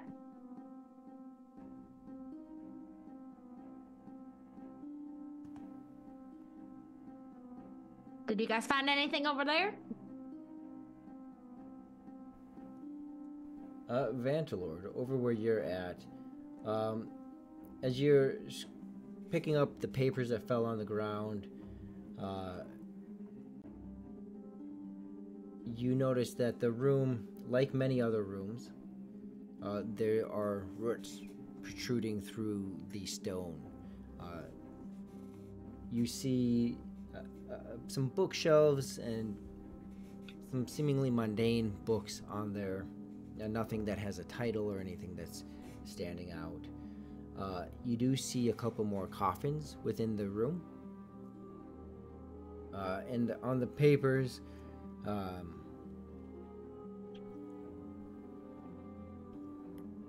you find more drawings than words.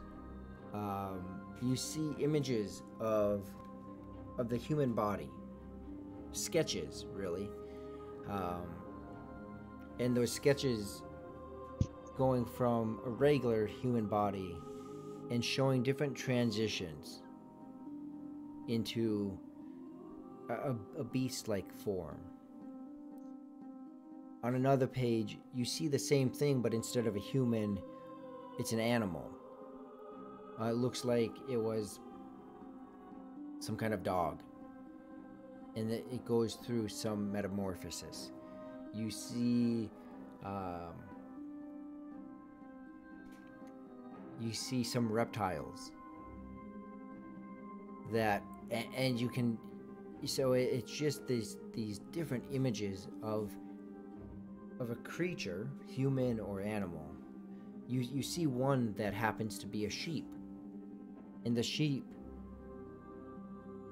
having the least transformative images, where the sheep would stay, you would have the sheep, and then some discoloration, some shading happening in the wool, and then there'd be some loss of the wool,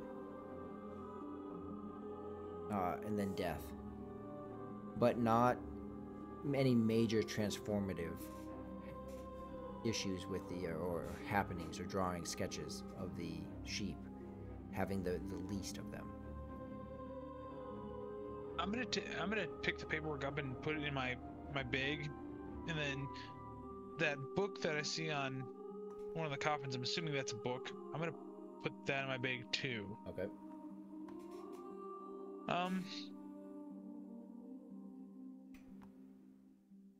Then I look back at, and then I head back to Cricket. I'm like, I'm not seeing much other than these paperworks that, they may be useful for you, but not for me. And I hand her the paperwork with all of the images, and the transformations that I'm assuming they were transformations, just because, again, not druid. Why are there sheep on here? Because they're very bad. Sheep are not bad. Oh, but they're bad. They are not bad. No way. We're gonna No have way to show you just some did love.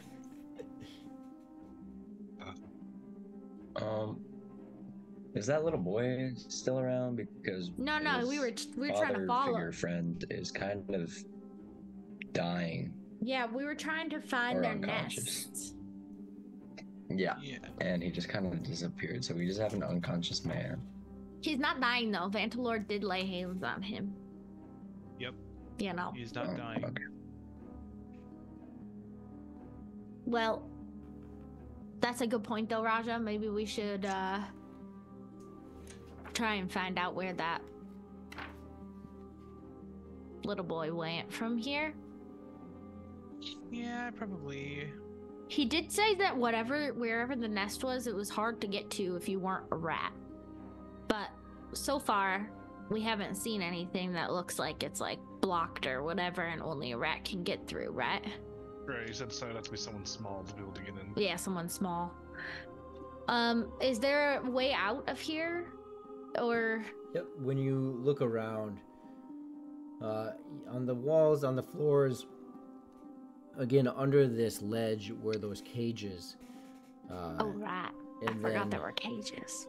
And then up here you see various different plant life and roots growing through the ground and the wall alike. Some vines that are growing along the wall, and then on the far side you do see, as there is a continuing corridor down opposite of you. I think we should head this way. I'm gonna go pull all the vines off the wall, just make sure they weren't blocking anything. Okay.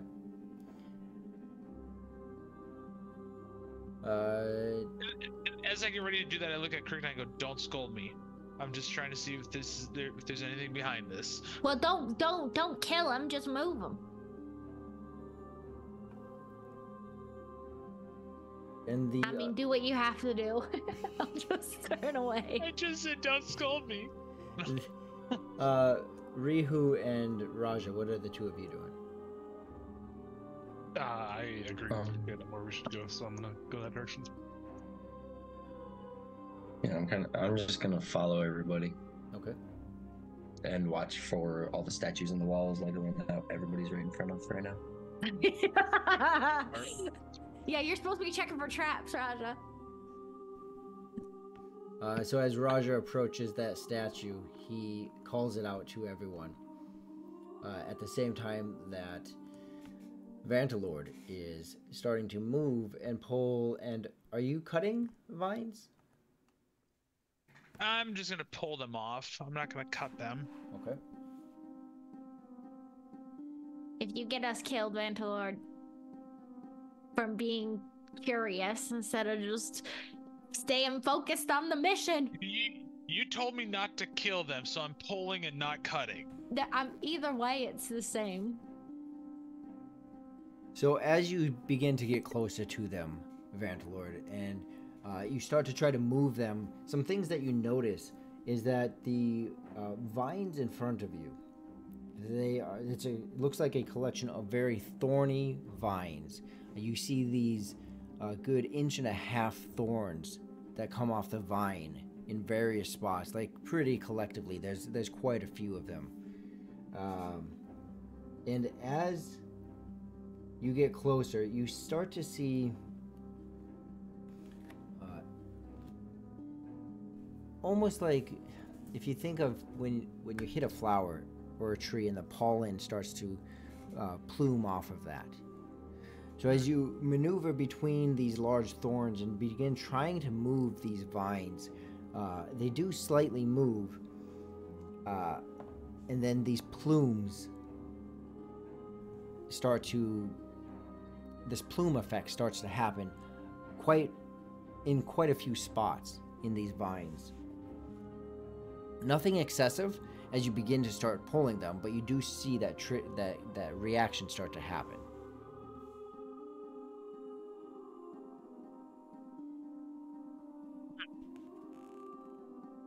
You do see that there is a substance that seems to ooze down these vines. They seem to overall be coated in this sap. Like even when you pull your hands away, they are sticky. Your hand away, because the other one, I forgot, but is still closed, correct? Uh-huh. So as you're moving these, you get the sap residue on you.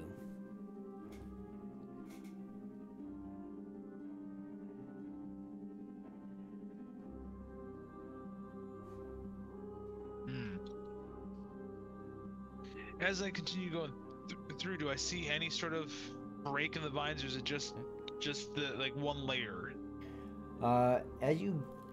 And again, it's like the vines, right, with these large thorns, they kind of get stuck on each other. So as you're trying to pull and maneuver, it's hard to tell if it's 6 inches or a foot or 10 feet. What you can tell is it's not a single layer of vines. It's very dense.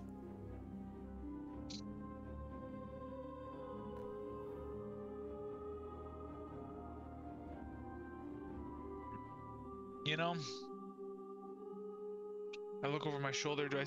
And I just like, well, gonna try it. I take my sword out. I'm gonna start slashing him down, just seeing if I can clear a path. And I'm sure I can just feel the judgment of Cricket on the back of me, when it comes to nature. As you begin to swing, the vines seem to be resistant to cutting. Not that they can't be cut, but that they are thick and dense. To cut them, you gather pretty quickly that it would be take a very long time to make any progress cutting them versus moving them.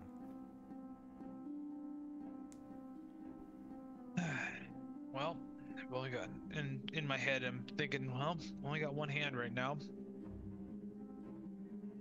This guy's no use. Maybe we'll circle back to it. I'll let Cricket know what I find. Maybe she's got ideas. And as I think this, I go back to the group and I'm like, well, I'm not sure how deep those vines are. What if Raja just burns them down? That may be helpful. As I say that, I go give Cricket a nice pat on the back saying, thanks for the heads up. With my sticky hand. Yeah, get your sappy hand off of me.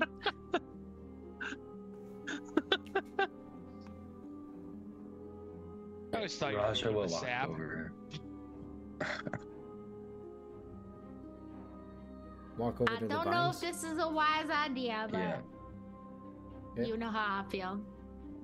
And I'm then just trying I'll to see if we have a way out of this dungeon or this cave. I whatever mean, this- there is an open path in front of us that does not have inch-long thorns, sticky sap vines that are releasing who knows what sort of substance from those plumes.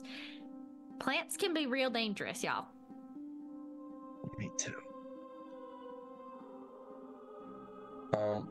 And I'll use my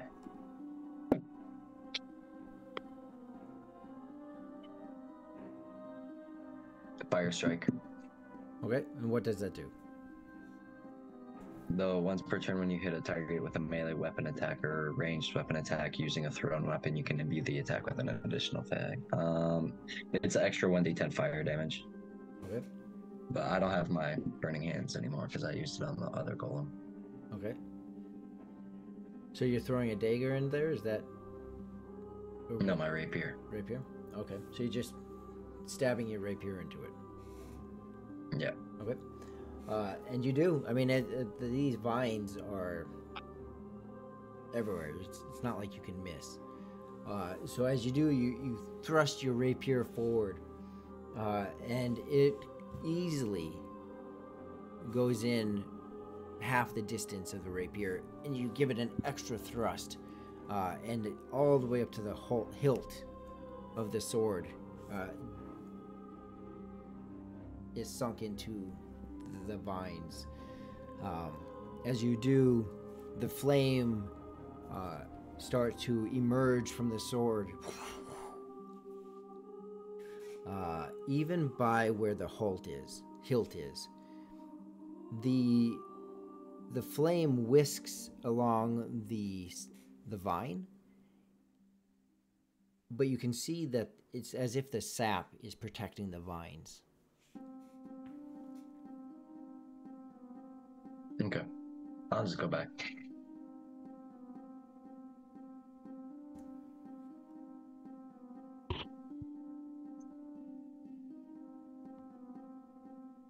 Because I don't have an axe or anything like that to cut through vines.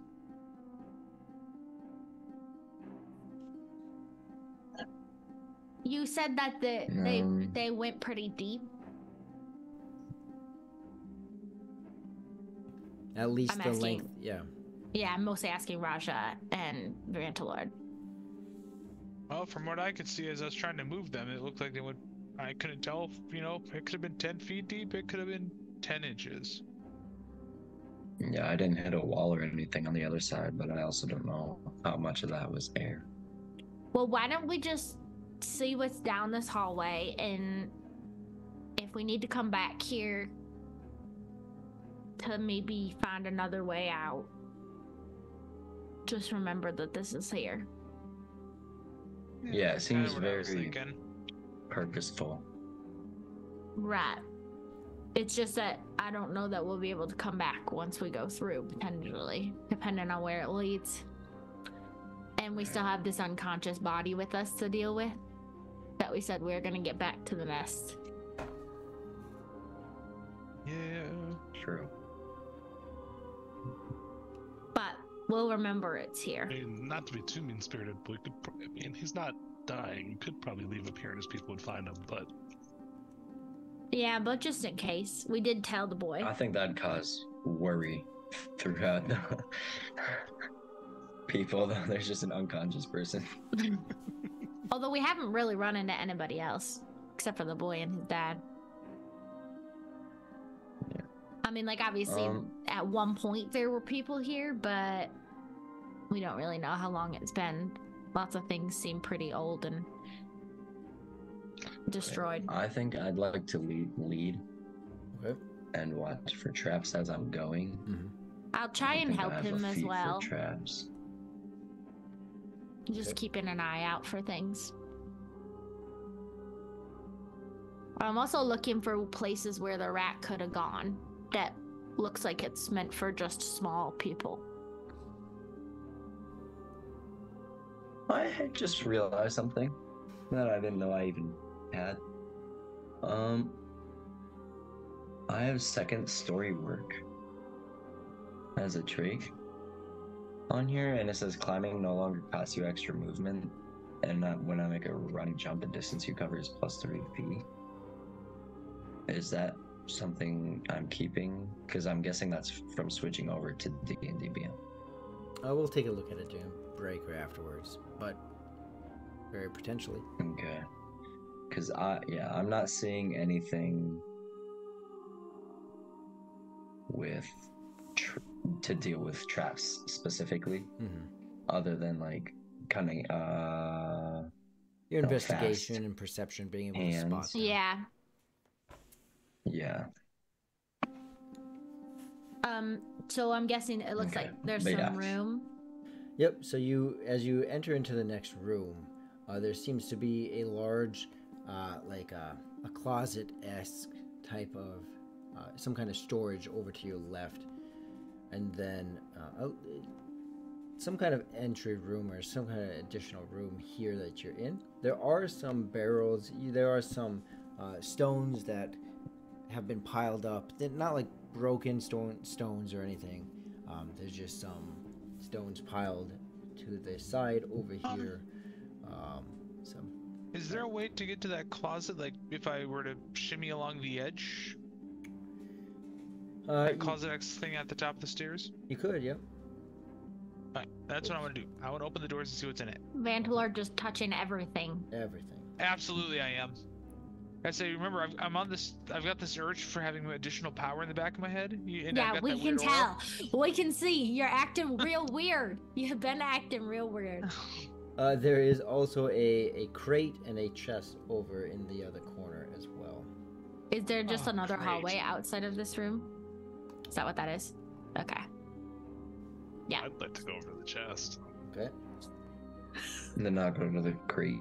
As Rihu eagerly drops the body and heads over to the chest. Oh, loot! Did he let the body hit the floor? He did. Oh boy.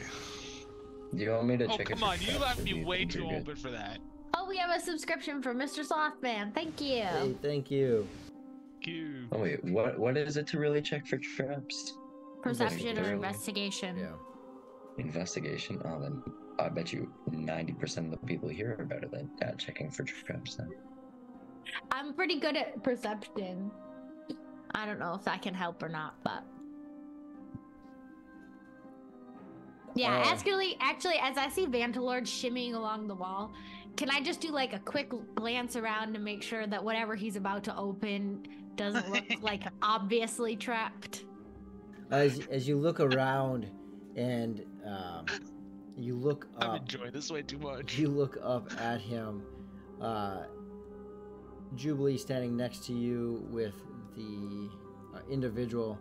You look up and you see this just smile across Jubilee's face, and she bumps you and goes, look. And the shadow being cast from the light in the room creates this almost eerie, demonic looking rabbit on the closet in front of him.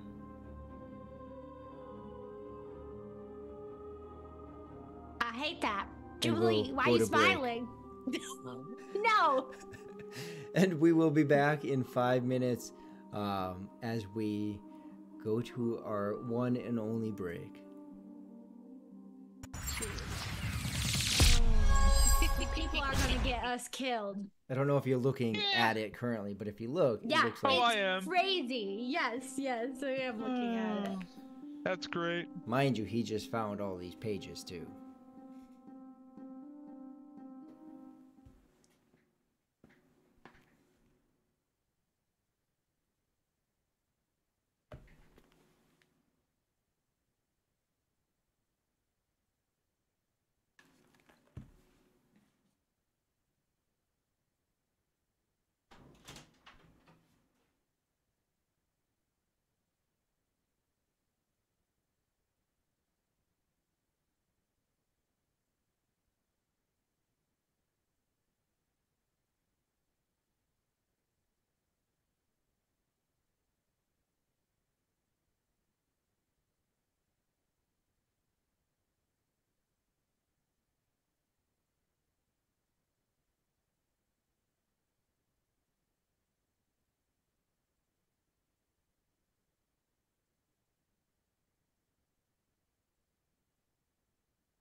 So my better half left me unsupervised all day today. What's up? I'm scared. Yeah, you should be. You're muted. I said, yes, you should be. No, well, partially because I've been unsupervised since like 9 a.m. My better half went down to the cities. She has a cousin that's a professional salon stylist. Like, and by professional, like she's done some of the styling for several of the, the Timberwolves, Cool. the Timberwolves and Minnesota Vikings. And she's like, "Yeah, I need to get my hair done." I'm like, "Okay, go down with your mom. I don't care." Mm-hmm. You should also be scared about this closet. I don't care. If I die, I die. It's a good day to die. Things happen. I think you would actually care. I'm gonna go poke it with a stick.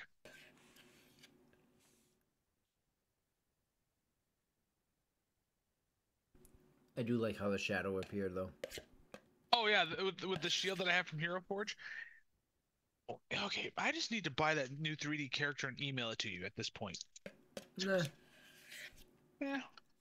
Are you saying I shouldn't do that because if I die, I'm gonna have to roll a new character anyway? I'm saying, well, if you do that, I won't be able to get it in. Hey, no, you can still do that. Oh, you can import them, can't you? Yes, you can. Yeah. The bigger issue is me actually just doing it. I can Venmo you some money. No. Do you want to do it? No, I'm saying me actually just doing it. Hmm.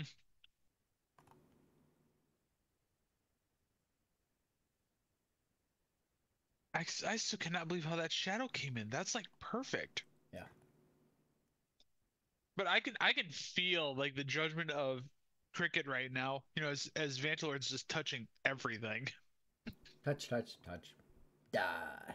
Well, it's just showing the fact that Vantalord in game is only like 19 or 20 years old. Oh, that's right. He's young, isn't he? Young. Yeah. Yeah, he's a very young paladin. So now you got a young paladin trying to live up to the family legacy that now has a thirst for power, and is pretty much a kid in a candy store touching everything. Heck yeah.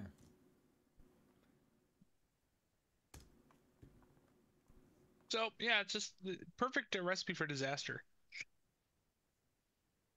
A young lad never It was seeks funny, though. power. Exactly. So my better half said, "Hey, I need you to go to Ulta and to get me my hair products and my beauty products." I was like, "You better send me pictures of exactly what you want, because otherwise, if you want hair conditioner, I'm just gonna go to Walmart and buy hair conditioner." Yeah, that is not a smart idea. So I walk into Ulta with these pictures. They're completely dead. Like, the only people in the store were the associates. And I'm like, she's like, "Need any help?" I'm like, "My wife sent me in to get beauty products. I have no idea where they're at. I've got pictures." She was, "Oh, I've been looking for something to do. Let's go find them." I love shopping, even if it's not for me. In and out of Ulta in under 5 minutes. It was great. Nice. Does Raja and Rihu, do they exist? I would imagine that Skyly will just appear out of the lava in the ground that is his background. No? Wow. Ryder, do you exist still? Hello, Ryder. Yoo-hoo, Ryder.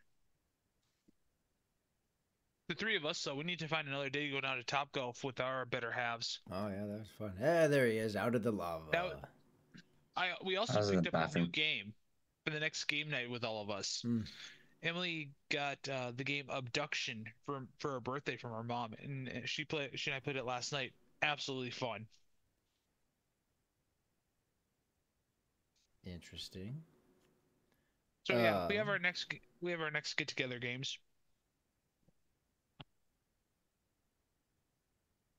All right, and we are all back. I think. What? Yes. What's up? I would like to tell Vantalord to not open the closet until we're done looting. Well, with that, let us go ahead and bring the cameras back.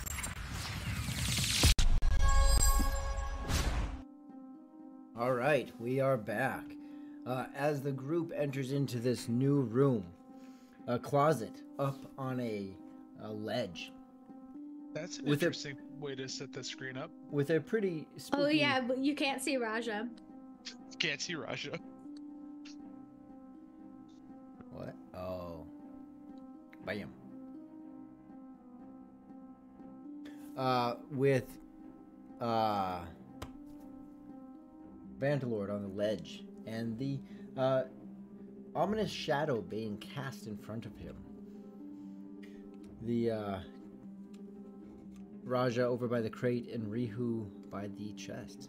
And we begin. When Jubilee points out that shadow,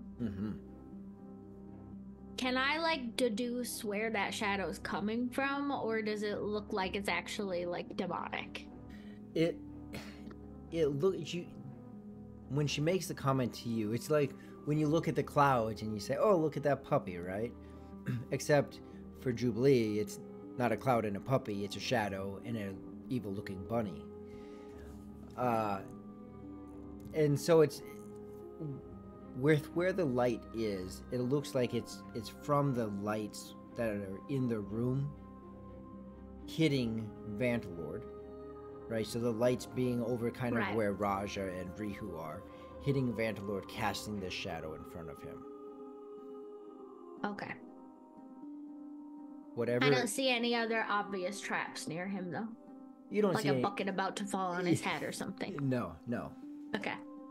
Just the fact that light is hitting a paladin, casting an evil-looking shadow. Yeah, a paladin who's acting evil. Or at least a little bit mischievous. Oh, should it be Vantalord's regular player character personality? And what do you all do? I gotta open the doors. I'm opening up my chest. Hold on. Raja? I'm gonna open the crate. Okay. As doors open and lids are lifted, all of the following happen at the same time. It's never good when you say it like that, Rory. Raja, you lift this lid. It takes a little bit. There are a couple nails in it. You lift this lid, you pry it off, you open it up, and within it, you find a couple sacks. When you open those sacks, within them, you find various different grains. One sack itself has an edible grain in it. Another sack, it actually turns out to be a water skin. And it's full. You open that up, and it is water. There's another smaller pouch in there. In that pouch, you jingle it, and it has coin. If you open that up, you find that there is 12 gold in that pouch.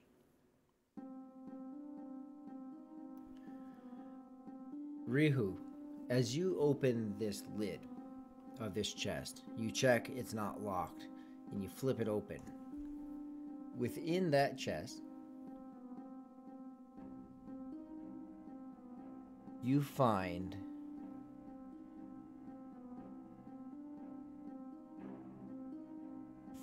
roll a d10. A d10. Okay. A 2.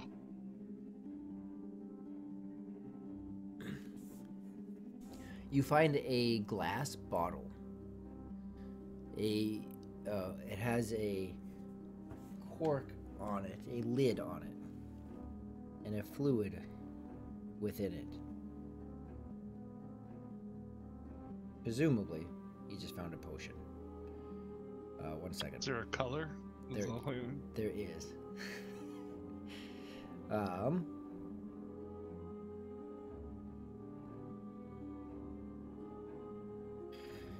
This jar is short and round, but not. It has a little bit of a point at the top, a little bit of a neck on it, but not much. Now it fits in your hand pretty easily. It's a shimmering potion that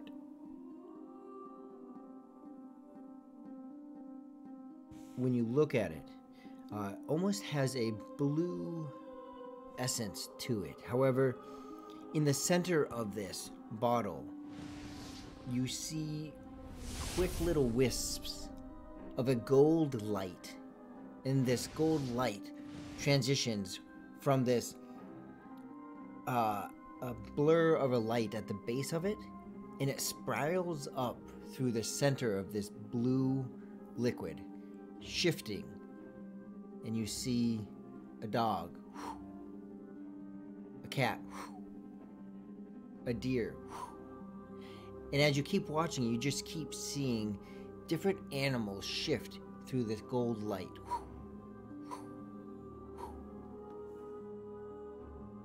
Okay. Thanks for the subscription. Item beam. I think that's Tracy. Thank you, Tracy. My initial thought is it's a potion that'll transform me into an animal. And in that chest, that is all you find. Okay. With a little bit of a smile on your face, at the same time, Vantalord opens up the closet. A little tricky, especially not having two hands, but you manage to take a hand and open it. It is not locked, and it opens.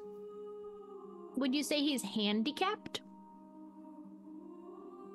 I'm not very handy. And doing so, you open it up. The rest of you see nothing. As the shadow breaks in half with the door open and nothing to cast the shadow on, except the shadows inside the box, right? So you can now only see half of this funky looking bunny. Vantalord, when you look inside of it, you see something completely different than everyone else. Where they see darkness, a moment in time, only a moment in time for them, but a much longer period of time for you. As you begin to see visions, again pulling you, there is light in the darkness. There is hope in the darkness. There is power in this closet. There is something in here, and you know it's in here. And with it, you can destroy the evil things around you. The zombies, the skeletons, the wicked creations that must have been made here. It's not about how you do it. It's that you do it as a paladin. It's not the way, it's the result. This is what you feel and see as you open this door.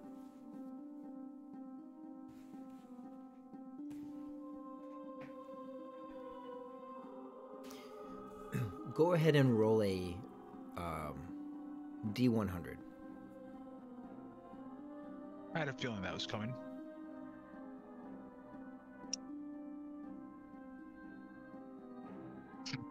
I rolled a 10.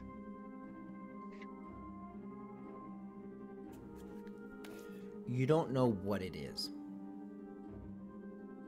You see a shimmering light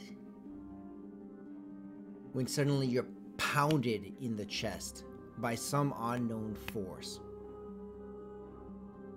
knocking the wind out of you, knocking you off the ledge, and down to the base of the steps. You take 3 points of bludgeoning damage as you fall. What do we see? You simply see what looks like a second of your time. Suddenly Vantalord falling with great force. Like, he didn't fall straight down, but you see him thrust away from the closet, landing on his back. But nothing, we see nothing hit him. No. Is the closet empty? Looks like it, yeah. Vantalor, what the heck? What just happened?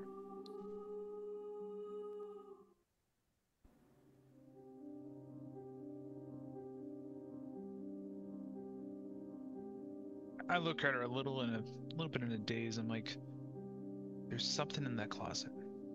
There's nothing in that closet. We can all see inside it right now.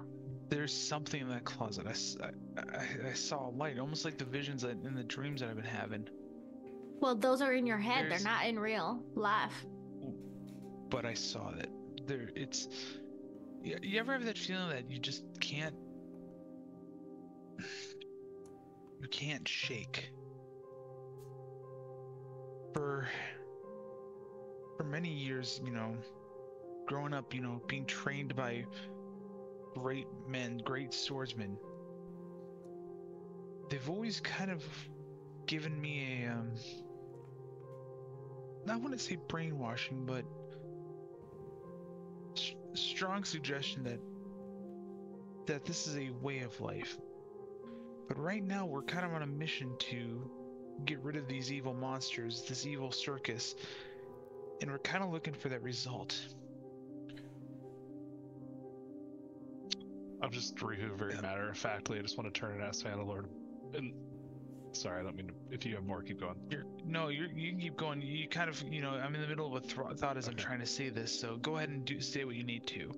And I'm just going to ask, you know, very seriously, I think I've seen this once before. You haven't eaten any mushrooms recently, have you? Like, actually concerned. I mean, this is like, from traveling a lot, I've seen some weird hallucinations from people eating. I mean, there was some of those plumes.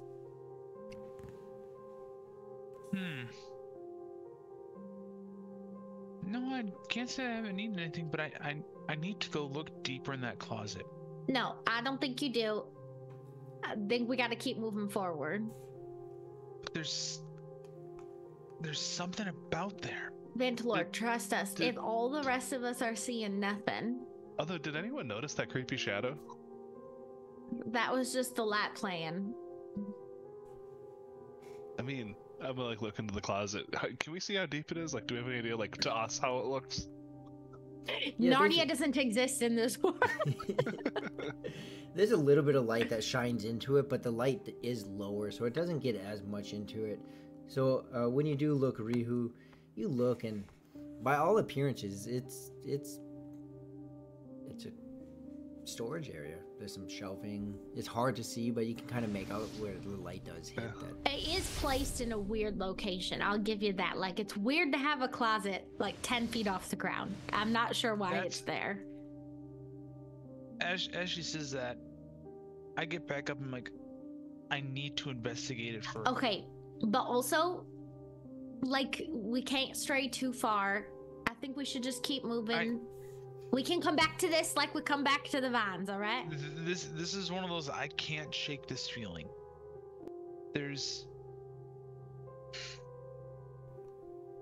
You haven't convinced me why, other than just you real curious. Like, give me some reason why it makes, like, that's a good decision. I mean, as I'm looking, I'm just gonna go, I mean, it's just a closet. I mean, it's only take 30 seconds. Go look in there if you want. Yeah, but if, like, more stone statues come out of it or something like that... We'll just close the doors and it's his problem. Yeah, that's true. All right, go ahead. Go inside. As I say that, I'm just gonna get him, like, I don't think there's gonna be any, you know, when you have a feeling, it's hard to fully tell people what's going on in your head. Clearly. You can say that as you want, and as she says that, I'm just gonna go back up the stairs, and I'm gonna go investigate this closet a little bit deeper. And what was it you said, Raja? Did his aura change when he got hit? Like, did it grow or? It did not. Okay. Good question though. It did not. When he is back up on that ledge again, whether it be curiosity or otherwise, and definitely fun humor for Jubilee, that shadow reappears again. When the light hits the paladin, the shadow appears. Vandalord, as you move into the open door and you open up the other half of it, you can see it's empty. You look, one of the shelves is a little bit hard to see, especially not really being able to climb. You run your hand along the ledge, seeing what you can find.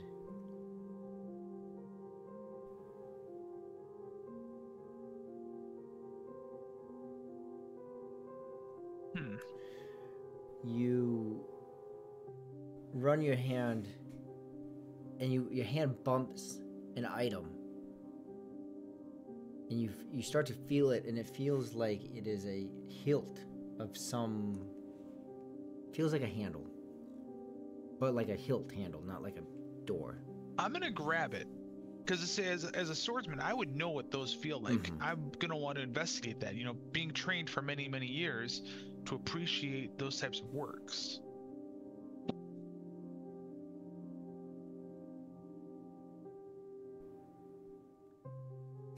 When you grab it and pull it down, you see that it's a dagger. When you have it in your hand, there is a moment of, I knew there was something here. Not as like not like I knew it and I'm better than them for knowing it, but there is an essence of pride of I knew there was something here. It's an obsidian dagger, and as you look closer to it,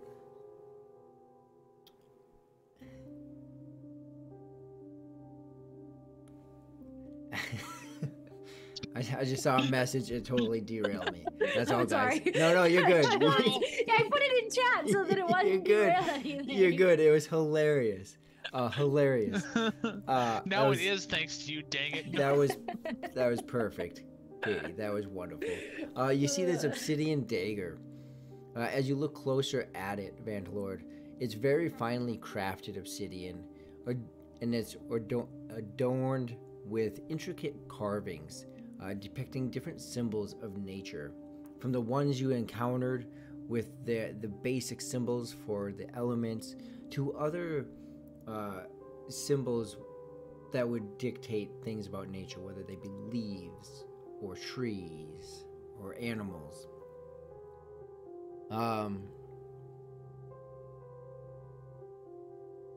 You get a very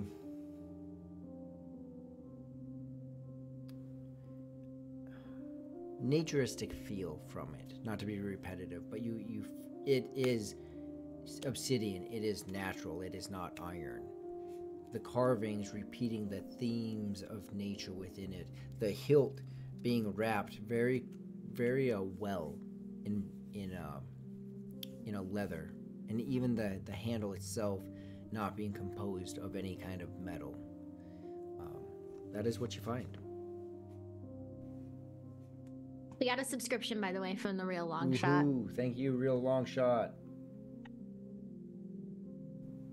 Just as a final go through, I'm gonna run my hand along the back end of the entire closet, just to make sure there's. Because say if it's black in there where they can't see it, that curiosity killed the cat type of situation. Looking to see if there's anything else. Yeah. You find nothing. With that, I shimmy my way back down the stairs, and I look at Crick and I go, "Oh, what? There is something else in there." And I just show him the dagger, but I'm gonna keep it on me. The dagger You itself. just found this black dagger? That seems suspicious. Well, the weapon is still a weapon. It could come in handy. I mean, it's got other carvings on it, from elements, so maybe it can help with those golems.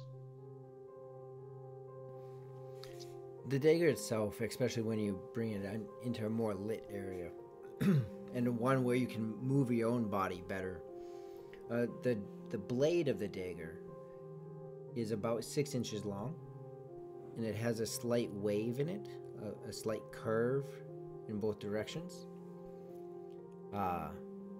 and pure obsidian, very well crafted. Does he hold it out long enough? Do you hold it out long enough, Vantlord, that we can see the carvings you're talking about?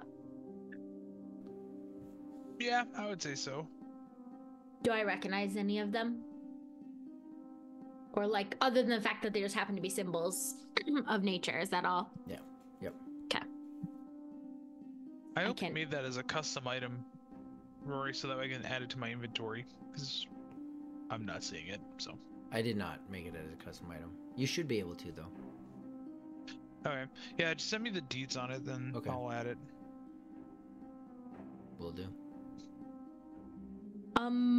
Well, I'm glad that you didn't die in the wardrobe. Can we keep moving? I look at her, shrug, and say, sure. I'm gonna kind of like nudge at my shoulder, like, yeah, let's get moving. I'd like to find a place to, properly fix myself up here. All right. And everyone keeps moving? Mm-hmm.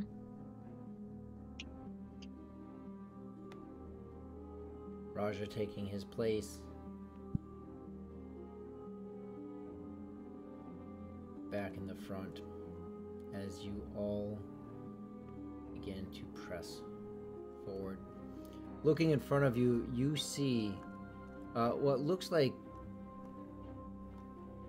an end to the hallway, an end to the corridor. Clearly, you know that it will very likely turn in one direction or the other. Raja, being careful as you approach, you do see to the right, it does not turn that way. It in fact turns left. To the right, you do notice before you all enter, there are 2 statues to the right. Mm-mm. And Keep then moving. to the left, you notice that that's where the continuation of the hallway goes. However, Raja, especially purposely looking for them, you do see then down the other hallway.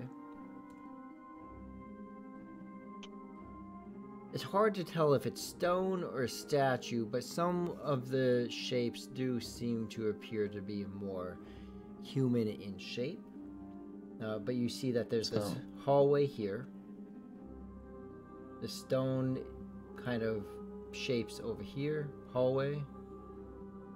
And at a much closer distance, very clearly there are some stone statues over here. They seem to always be around coffins.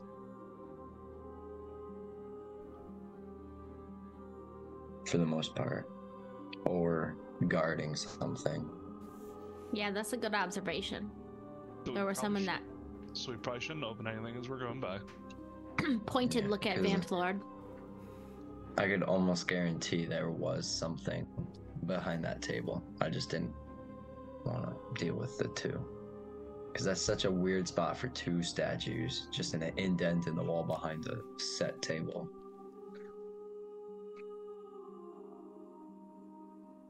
But yeah, I'll just not open anything. Just kind of zip through there. Yeah. Move fast, move quick. Yep. Vandalord, you doing the same? I look at Krieg and go, fine, I'll listen this time. All right. Once the DM decides to say that I need to do other things. As you all move forward, staying tight and staying as far away as possible.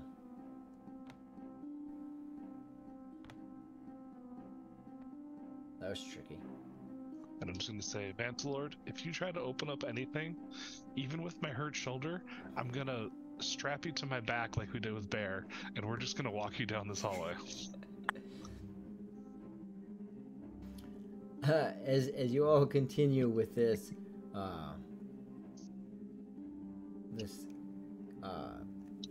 whatever statement by Rihu, as you pass by, you almost miss it. Everyone, go ahead and roll a perception check.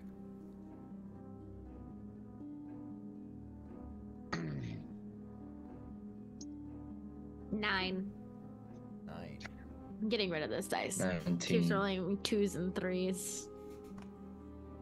19 for Raja. What's that? 4. 4. I roll 25. 25. Raja, it catches your eye, and you do linger back just for a second. However, Jubilee, Vantalord, and Cricket almost like take a step past Raja. Rihu, it immediately catches your eye. As you enter into this area, you notice that there is a small hallway, very tight in size, that seems to lead to another area. I'm gonna go, hey everyone, stop for a second. I wonder if this is that nest we've been hearing about. I point, Yeah. like towards the small hallway. This looks about the size of those rats, that's for sure. Is it small enough that any of us can fit through, like, as is? Not necessarily as is. So, Rihu, monk wearing leathers or robe? Leathers. Leathers. Your general training in nimbleness allows you to fit through here. It's snug, but you could do it. Okay. Same for you, Raja, wearing leathers. And again, right? You're wearing leather? Yeah, but I'm also like 250 pounds. How tall are you? Oh wait, my character sheet's on the computer. If I'm not mistaken, you're tall but heavy, but that doesn't necessarily mean you're big. Doesn't mean you're Why do wide. I Yeah. see Yeah, that? yeah. Oh, description. I'm 6'4". Oh, I'm 197. 197. Oh. So it would also be a bit tight for you, Yeah, 6'4". but you could probably fit through as well. It would be a little bit tight, but you could squeeze through. Oh, I'm gonna look at Raja really quick, kind of sizing that up, and maybe Vanillord too. I don't know. We'll see if he can make it or not. But I wonder if we can just tag team carry this unconscious person through here, since this is where we need to go. Will he fit like this? So the man himself is a pretty slender individual. He actually looks maybe not quite emancipated, but food for him seems to be a luxury. Jubilee could fit through here as well, wearing robes and generally being on the smaller side. Cricket, same for you. Vandalord, it's not that you can't fit through. With your armor, you can't fit through. Without your armor, it would be a tighter fit than it would be for Raja and Rihu, but at a slower pace, and inching your way through, you could probably make it unless there was a spot that narrowed at all.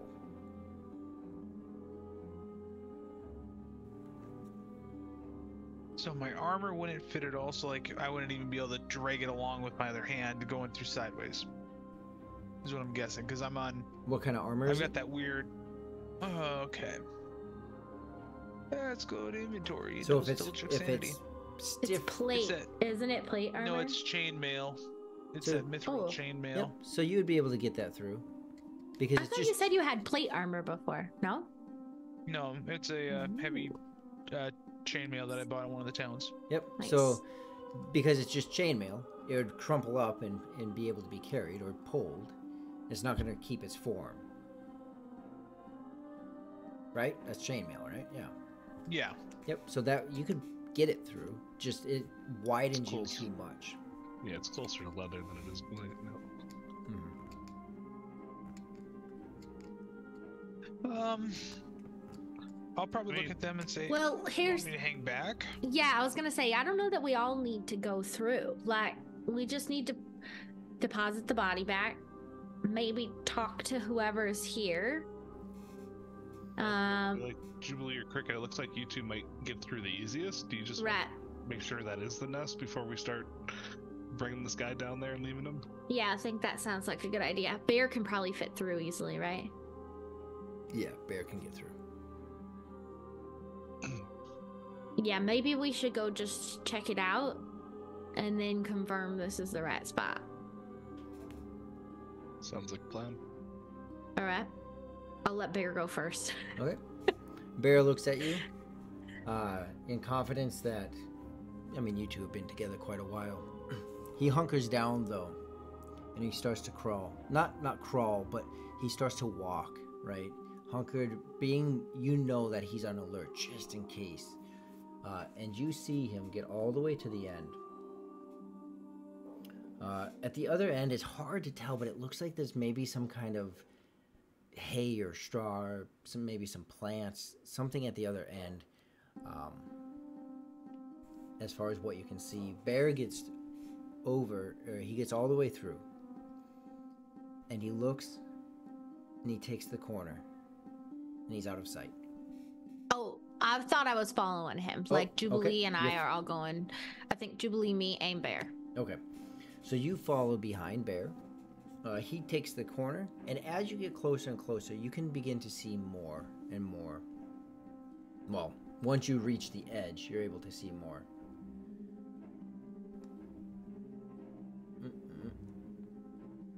Jubilee following behind you.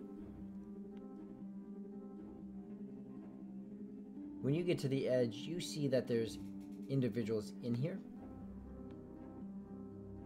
as well as the boy that you initially saw. The hay that you could see from the other end looks to be some kind of makeshift bedding. Jubilee, as she's following behind. Well, ain't that funny? So the glitch is quite real.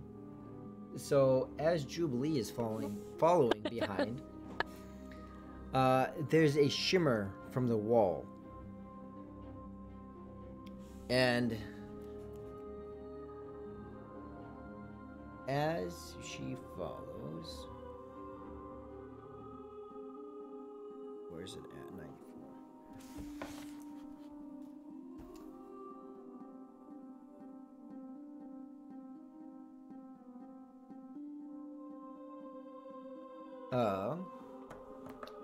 Her body begins to, in a very rapid fashion, almost looks like it shakes rapidly. When suddenly, she's gone. What? She gone? For those behind watching, as you're walking through Cricket to the other side, there is a very clear red emission of light from the wall, and her body, in this pulsating, shaking, almost like it's transitioning between... It's not. I'm telling you it's not, because I don't know how else to explain it. Like her body's transitioning between realms, just... And you can see her body sucked into the wall, where this red glow came from.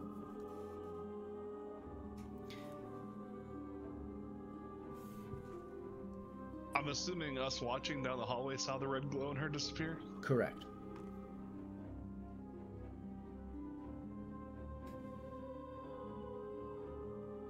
I would like to run very quickly after.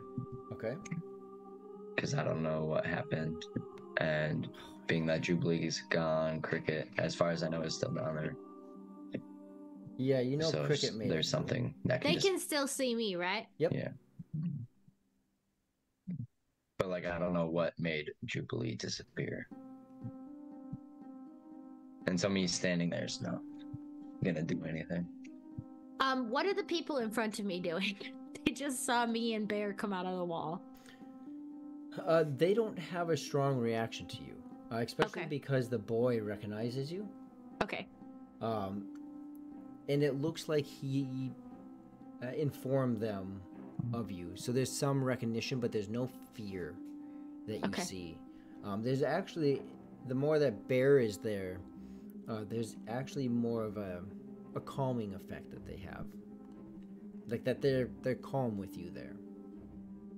We brought your dad back. Seems like this hallway might be kind of dangerous, but do you want us to bring his body in here? The one of the gentlemen in the room, again, you're seeing this even in all of them, that they seem to lack food. Brown short hair, he's got some big buck teeth. Oh, it is only dangerous for some. That is why we stay here. It is not dangerous for all. What? And Who is it dangerous for? well, it depends, really. Raja, are you still there? Well, while they're describing what makes it dangerous, Roger's just running right through it. Yeah, so you said you're running through there, correct? Go ahead and roll a perception check. Already being on alert for traps, you know something just happened.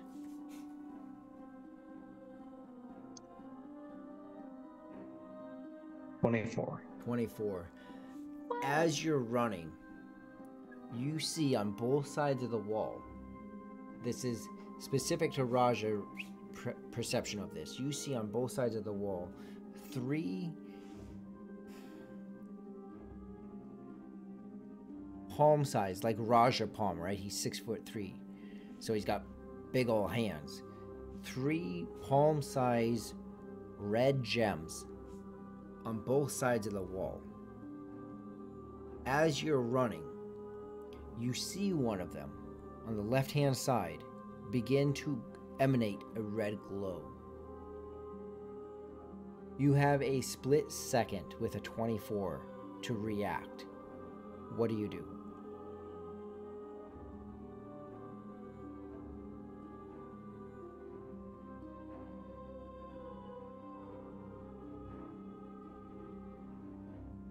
I think with his intent, he'd keep going. Keep going. Okay.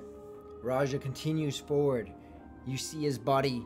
Because he's trying to get to Cricket to make sure there's nothing dangerous around. You see his body into the red glow in the wall. Ow. The individual on the other side,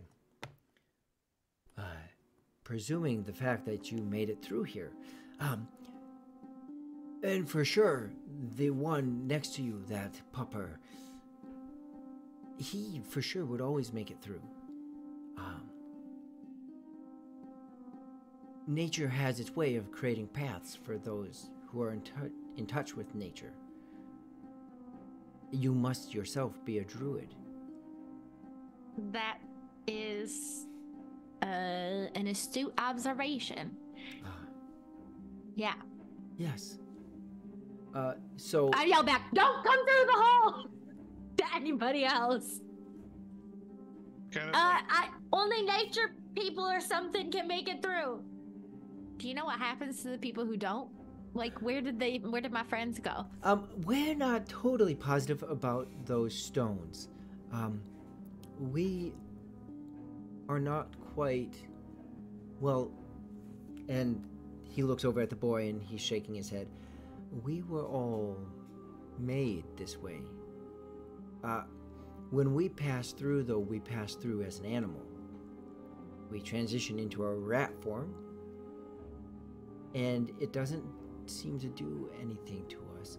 One of the other individuals here, he must not have had it done yet. He must have been in transition. I don't really know. It was a while ago. He got stuck in there. And then what happened to him? Was he still in there, maybe? I don't think he had been able to transform yet. Clearly, you made it through, so you must not actually have to transform, so that's a little bit of a relief. But, apparently the other two with you are not in touch with nature. Well, maybe not to the same extent as me. All right, well, I'm gonna go get your dad, at least for right now, and I'm gonna go tell everybody what I just learned. And while that was happening, Rihu kind of got the sense that things are escalating here a little bit again. And I know I'm gonna have to leave this, unconscious person that we're carrying around soon. So just being a monk and kind of learning things and having been hungry myself in the past, I take half my rations and I put it on the the person. You know what I mean? Like stuffing in his pockets and such. Okay. I'm gonna go back out. Okay. Now that I've like aware there's these gems, when I walk past them, nothing happens. Nothing happens to you. You do see them. There's Okay. 3 on each side. 2 of them have a slightly darker hue of red. They're not black, they're just a deeper, darker red.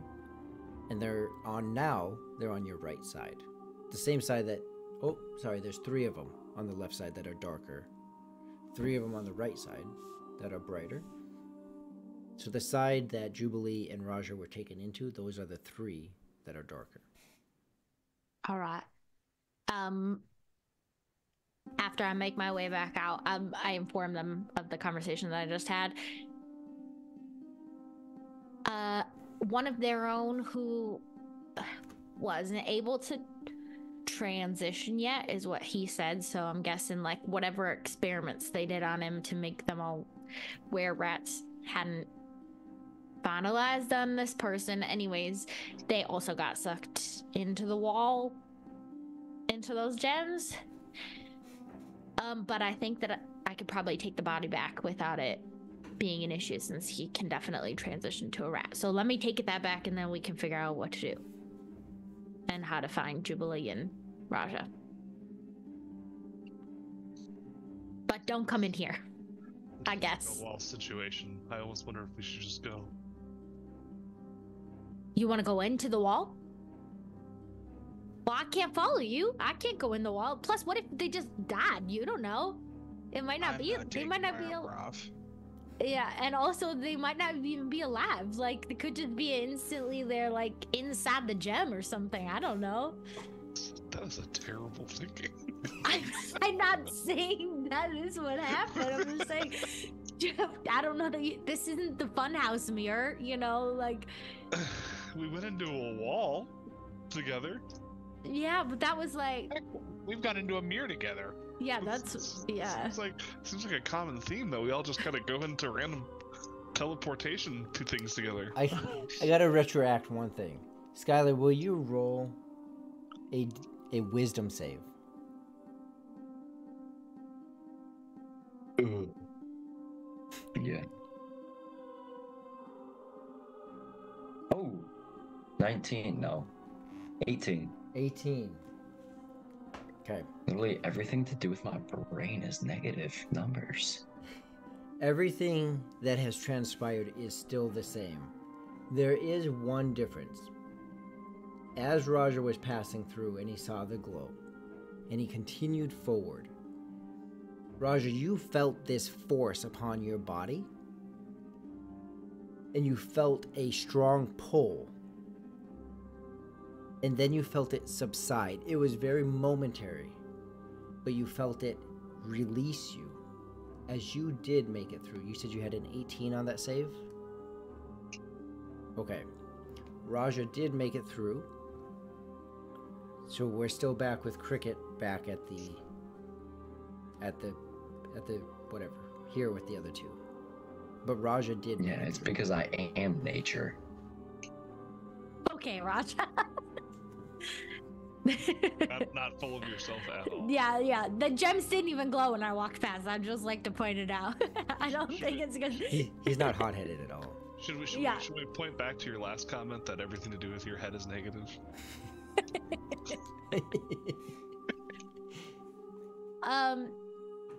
Well, all right, Jubilee is still gone, so I don't know what we need to do about that. But I'm just there. I mean, it's sad, but she's only been with us for like what, a day? we can't just abandon her in here. What are you talking about?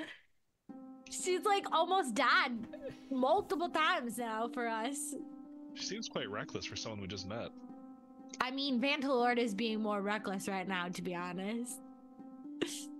Yeah, that's fair. I look at her and I'm I've like, spent many weeks traveling with him so far. I just sigh at her. I'm not saying. What's that? You want me to go touch a coffin? No, listen, Vantalord, I was just trying to defend Jubilee and saying that, like, she's no more or less reckless than you've been, either. She's only been with us for like 3 or 4 days. This could very well just be her natural personality. Okay. I don't think we want to just leave our friend who we've only known for a few days, but she's been helping us. And Yeah, I know. I'm just saying though. and also Raja almost got sucked in there too. It's not like I point at the wall and go, creepy buddy.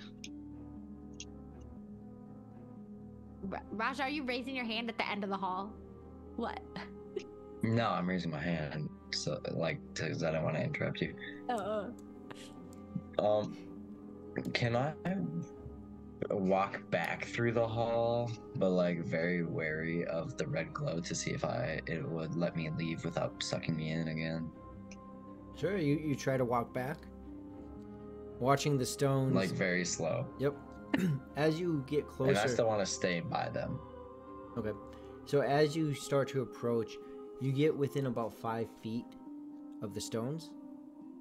In the dark one, because remember there's 2 of them that are dark on one side, 3 on each side, 2 that are dark, 1 that's bright, and 3 that are bright. And one of the bright ones starts to enhance its glow when you're 6 feet or so away. And at that point, you're not feeling anything at that moment. You just start to see the gems. Can I stab one of them with my rapier? Like, I want to try to get one out of the wall, just like the dark one.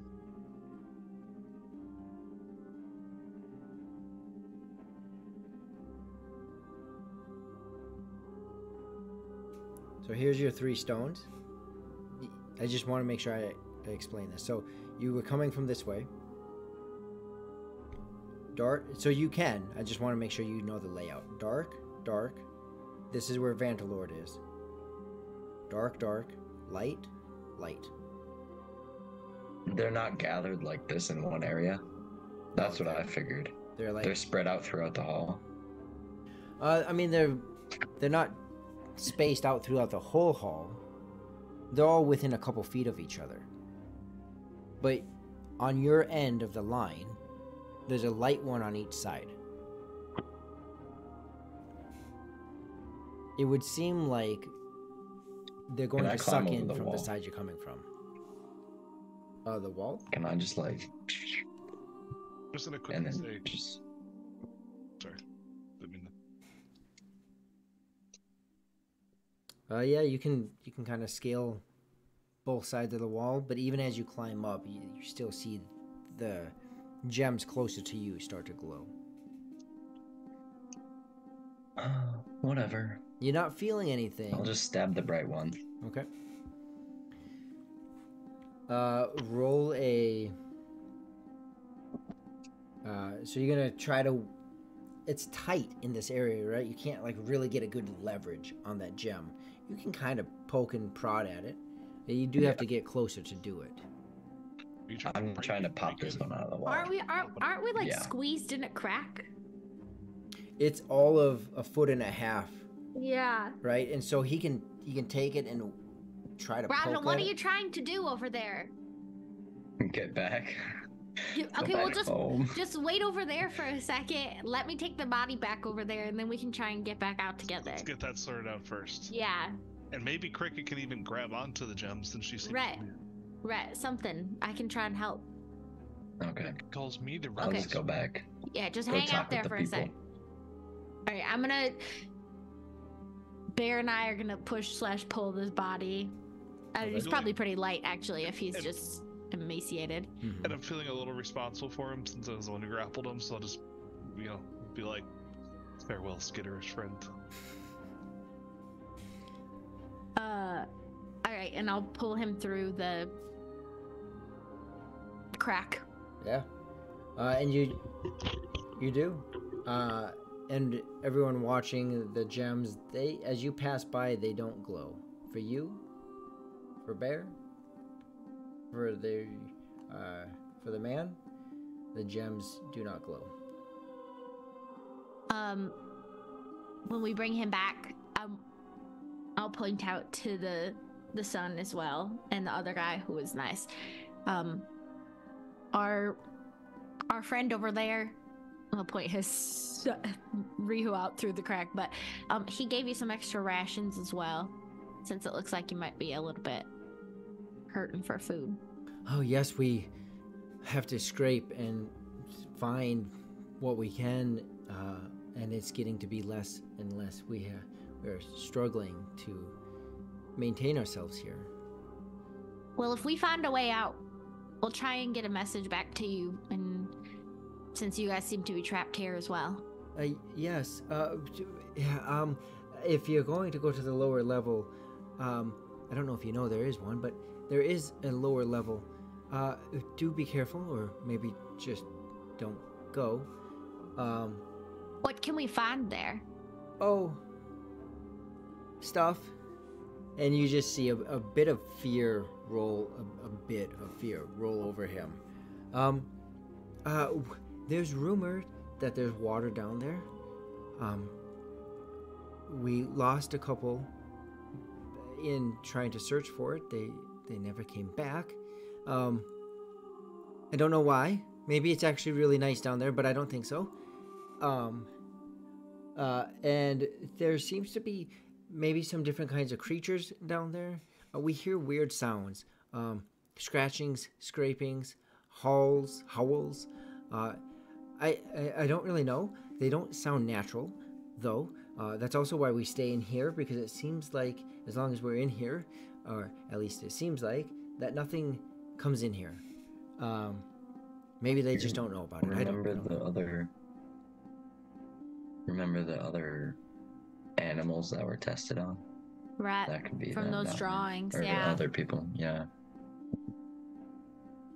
Hey, have you guys seen, these statues that are all over the place? Oh, yeah? Do you know what makes them come alive? Oh, just stories. I don't really know, because we can walk throughout this whole place and nothing seems to happen to us.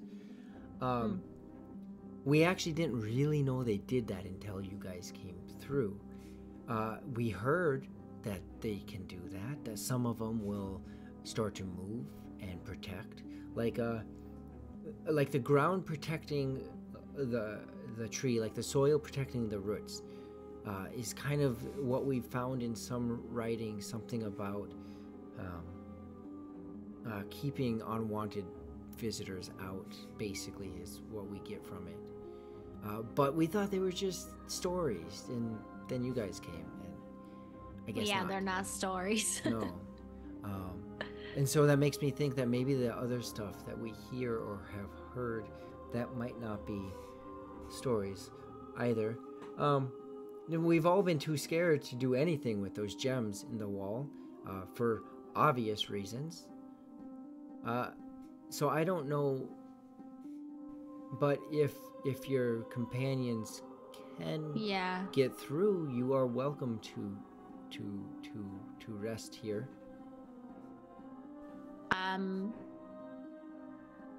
Well,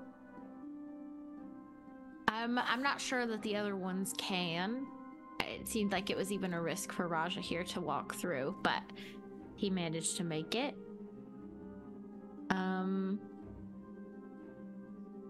Yeah, it would be nice to rest up a little bit. Rihu, who's on the other side, he's a little bit beat up. But also Jubilee's pretty beat up, and she got sucked into the gem, so I don't know where she ended up. Yeah, and I don't know if things can live in there, or how long they can live in there. I don't know. Right, that is that's concerning. I don't know if it's like a minute, or if it's like nothing ever happens in there, so you're fine. We do have I think there's at least 1-2 potions that and you hear another one, hey, shut up. I think we have at least 2 potions in here that can heal. We've been scrapping and scraping, but we don't really have a need for this stuff. Shut up. Who's saying shut up? Just another person, like the guy over here in the corner, like keeping all to himself. Like, this is our stuff. Like, stop telling them. It's like, we don't really need this. Yeah, we appreciate food. Yeah, we appreciate you Also. offering. We can probably well, I'll mention it to them, but also we don't want to take your only supplies. Like if this is all you have and you've been scrounging up stuff, I don't think Rihu would want to take that either. Yeah, but this stuff is like, just ignore him. Just ignore him. He's old grouch. It's not like this stuff can feed us. Now, food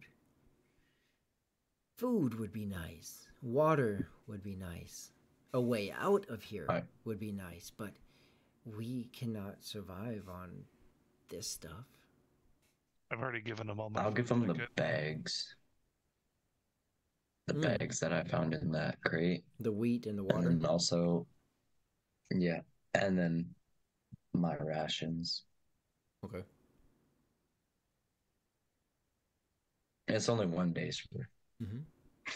And you see his eyes just light up, like he hasn't seen this. This is an immense amount of food to them.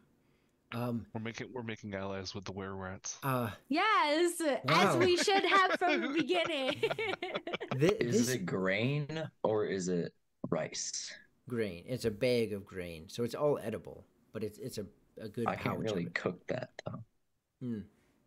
They could probably eat it still, to be honest. Like if it was rice, I could have cooked it for In their rat form, grain is perfect. true. Well, let me try and see if I can figure anything out by looking at these gems a little bit closer. Mm-hmm. So I'm gonna go back in the hallway, and in particularly, I'm looking at the dark ones because I'm deducing that since two people that, at least as far as we know, Jubilee and then one of their people have been disappeared through this manner, that perhaps they're somehow like inside the dark crystal or gem. Like they're trapped. Right. And I mean, I can't go through there, so I'm still on the outside. You can give me advice through the crack. It's fine. through your deduction, you would know that Jubilee ran from the other side.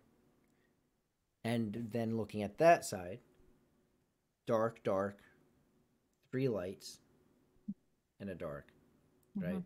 So it looks like wherever direction the person's coming from, the stone's going to take them. Right.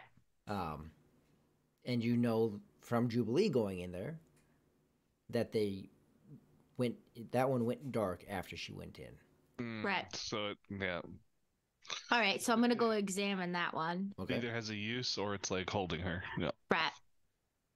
And you see it, and there's a little bit like what Raja was initially thinking. There is a little bit of it's like the stone was placed into the wall. But it is tight, and there's potential of being able to pry it out. With your knowledge of nature in general, you would know that this is more along the lines of a ruby. So it's not like it's some far out extra planal thing that cannot it's not infallible to breaking. And it might be able to be pulled out depending on how it was placed into the stone. So these are all the things you're able to gather from being able to look and actually Well, get close to what it. do you guys think? Should I try and break it, or should I try and pry it out and we can just take Jubilee with us in a little gem form? I think you should try and take it out if that's possible first, and then if not possible, try and break it. I'm afraid of breaking it might kill her. We could try it on the other guy first. I could try and pry it out, see how easy or not it is. On And the then other- That sounds like a good idea. Yeah, the other one, the other dark Yes. one that has their Yeah. friend in Uh-huh. Yes. Try and do that. it. Okay. All right. Well, I don't have a dagger or anything like that. I was gonna say, are you gonna use your wet No. staff or? Yeah. I'll It's give her dry one now. of my for sure. daggers. Slide her a dagger down the hallway or throw it down the hallway. Yeah, All right. she got the arrow. She should be able to catch the dagger. I can just come back and get it. You don't have to throw it at me. Okay. So Raja gives you a dagger. Yeah, I'll take one of his daggers and I'll go to the non-Jubilee stone, the one that's probably their friend, Mhm. and attempt to pry it out, see if it comes loose. Okay. Roll a.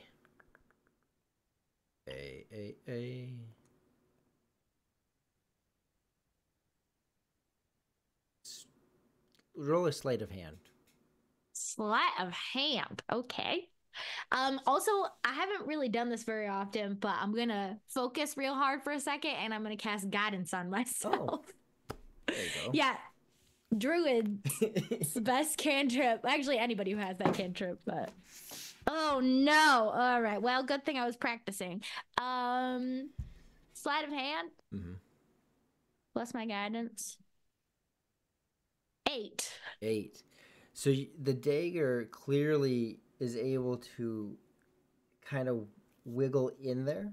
You do feel the stone slightly shift, but it doesn't yet come out. I'll try again. Okay.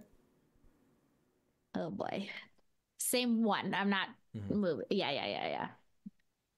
Oh, hey, that's a natural 20. Plus plus my guidance. I guided myself again is 3 and plus 2. So 25. All right. With the little wiggle that it had the first time, now you're able to take your thumb and kind of pull it and wiggle and pull in, and just you keep working it, and the stone pops out, and the size of this ruby, what's a good way to explain? Like, it fits in the palm of both your hands. Like an ostrich egg, right? Isn't an ostrich egg like that? Probably thing? like half the Oh, size look. of it. Like that. Yeah. It'd be Yeah. essentially that size in your hands. Like, it's a big ruby in your hand. But it did come out. Yeah. And it seems undamaged. Mhm.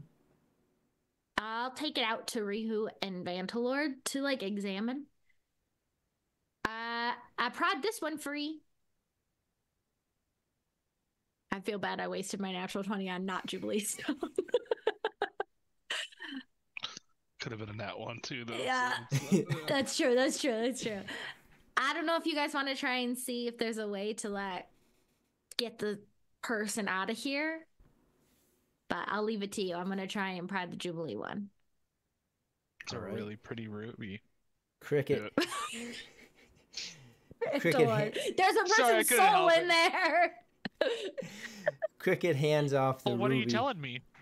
Cricket hands off the ruby to the two of you, heads back in, and starts looking at the darkened gem with Jubilee. The other 4 gems around you, nonetheless, but not glowing. Raja, inside the nest with the other were-rats. And Cricket goes to begin to attempt to take out Jubilee's gem. And that's where we end tonight's session. It makes sense that we don't do that without Jubilee here in case I kill her permanently. Yeah. I want her here to look in your eyes. Yeah, exactly.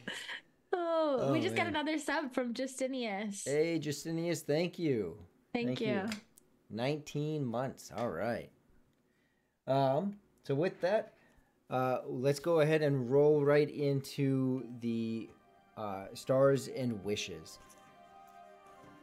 Let's stars and wishes, and Amanda's here, right?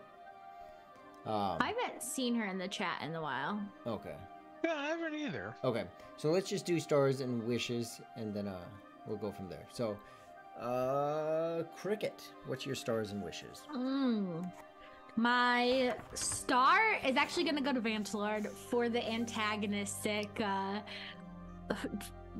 crazy choices that he has been making. And especially because I think it's fun. Because, like, you know, as a player, you want to explore those things. And I'm glad that there is one person who is being chaotic and doing that. And only thankful because it hasn't gotten us killed yet. Keyword, yet. Yet, yeah, exactly. And what about your wish? wish. I think it would be cool to have maybe some of these people who were interacting with like the Were Rat people or whatever, I don't know, have some other, which maybe they do, but have like some other higher connection to things, or like come back around later or whatever, like be more three-dimensional characters, I guess, or even just have like stories that we can find out about their history and their past. Okay. Next on the screen is Raja, Stars and Wishes.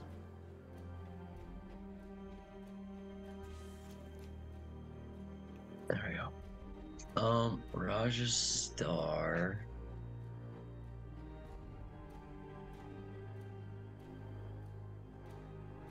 I don't know. There was a lot of good.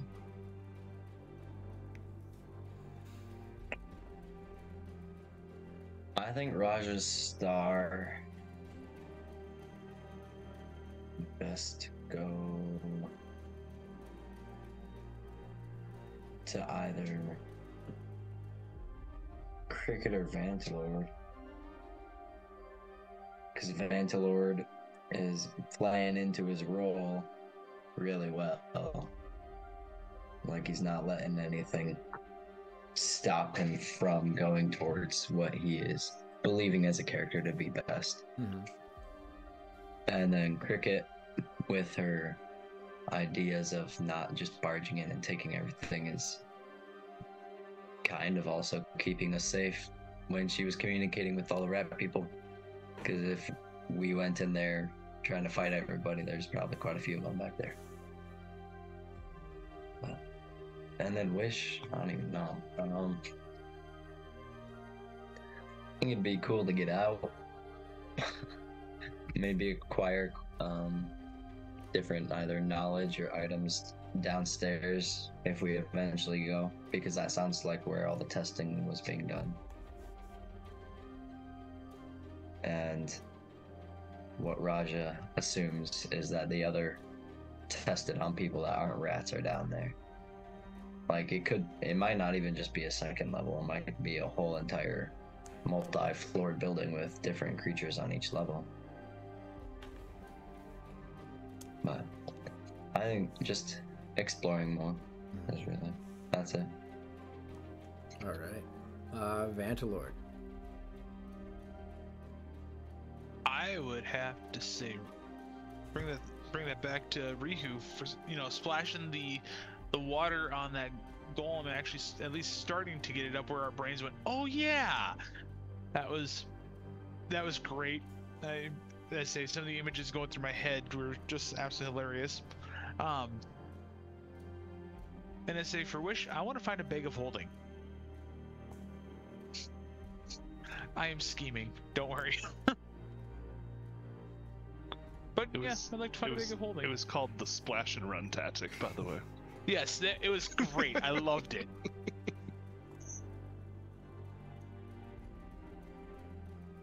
And that brings us to Rihu.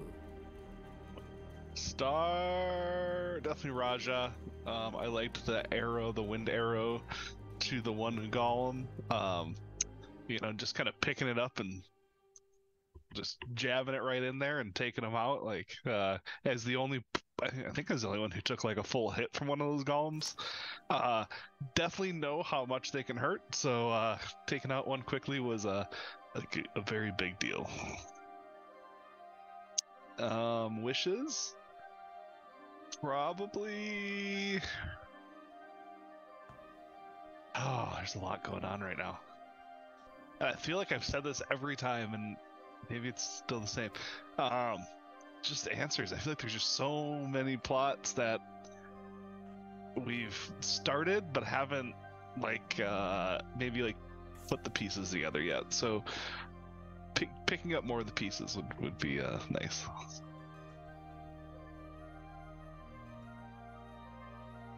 All right. And stream MVP is up. go ahead and make your vote for Stream MVP using the stars and what you saw as your vote. Poor Jubilee. Taylor's gonna come back and be like, "What did you guys do to me?" Right. Yeah. That's always hard to come back from. I'm now locked in a jewel? Yeah. What- Where's? Yeah. And hang with us after this. We are going to raid Lord Gazumba, our good friend Jay. So hang with us as we support him. What's up? No, I don't. Just. I thought Ryder was gonna say something. Wait a second. Is that Pull this Cricket guy is up. killing it on the voting? Yeah, she is. It's because I didn't want to kill things. I have the thing up too, just so you know. Oh, yeah. Well, while we wait for the vote, go ahead and kick that off. Well, if you are watching and have enjoyed and are not following, if you have followed and not subscribed, if you have subscribed and your subscription has lapsed, and finally, if you're currently subscribed and not part of our fantastic, friendly, outgoing Discord community, we have one question for you today. What are you doing? doing? And it looks like Cricket took the win. I was muted. Yes, she did. I haven't won Stream MVP since like a long time. So that's It's cool. been a minute. It's been a been a minute. while. I Yeah. will say, if I can throw out a second star, by the way, Cricket. Yeah, nice job. I think he kind of filled the maybe like the dead air that Jubilee typically fills tonight. So that was a good Yes. pickup. That's true. I did feel like I was talking more than usual this time around. Oh, that was good. Awesome.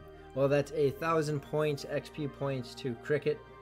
I forget who got it last time, but if you I think didn't, Jubilee and Jubilee got Raja, it. maybe? Yeah, I think Jubilee Yeah, and is it- Raja split it. Yep, it was a tie okay. So because Raja, Raja got missed out. So that's right. So Raja, make sure you add the 500 if you didn't. I got MVP last time. I think so. You split it. Yes, You got a half. 'cause- I think you and Taylor split it, yeah. yep, It was Oh, either that really? or the time I thought I before. wasn't It's even hard to keep track. available. Yeah. it was last session. And say this almost reminds me of like oh, dang it, Colin Mockery. Whose line is it anyway? So it was Everything's that remember the 500? points don't matter. Yes, yes. Except these points do matter. These points do matter. I know. But- It's helpful because also I'm the lowest level, so I was gonna say hopefully you're I still can. catching up on level, right? Yeah, yeah. Cricket and Jubilee are still Yeah. at level 4. Nice. Yeah, So, give him the five. thank you everyone for joining us. I think it's rating still. Yeah, Ooh, the rate thanks, is Ren going. Rab. Oh, yay! Yep, there we Even across the PC, he's got 1,000. go. Yep, Is that plus so one? That's a +1 to each of you that you can use on any of your Wow! D20 rules. I still have some plus ones from before. Maybe I'll use those when I try and pry Oh. Jubilee's we gem are out. we are That means I going need away to soon though. attack We should someone. probably Yeah. probably Yes, goodbye! The jazz hands. Bye. I don't know how long this is. Probably going to be like another 15 seconds. it's going like 5 seconds. We're Oh, good. yeah. We're 3, good. 1, Thieves 10, can't. 5, 6. Oh yeah, that's Forgot. what it was. Thieves can't. Yeah, it was Thieves Can't. Yeah. Oh, that was great. Where was I putting my plus ones? Did it raid? Yep, we're over. Yep, it Oh, transitioned. there it went. It did raid, but I don't think we're still live, it looks like.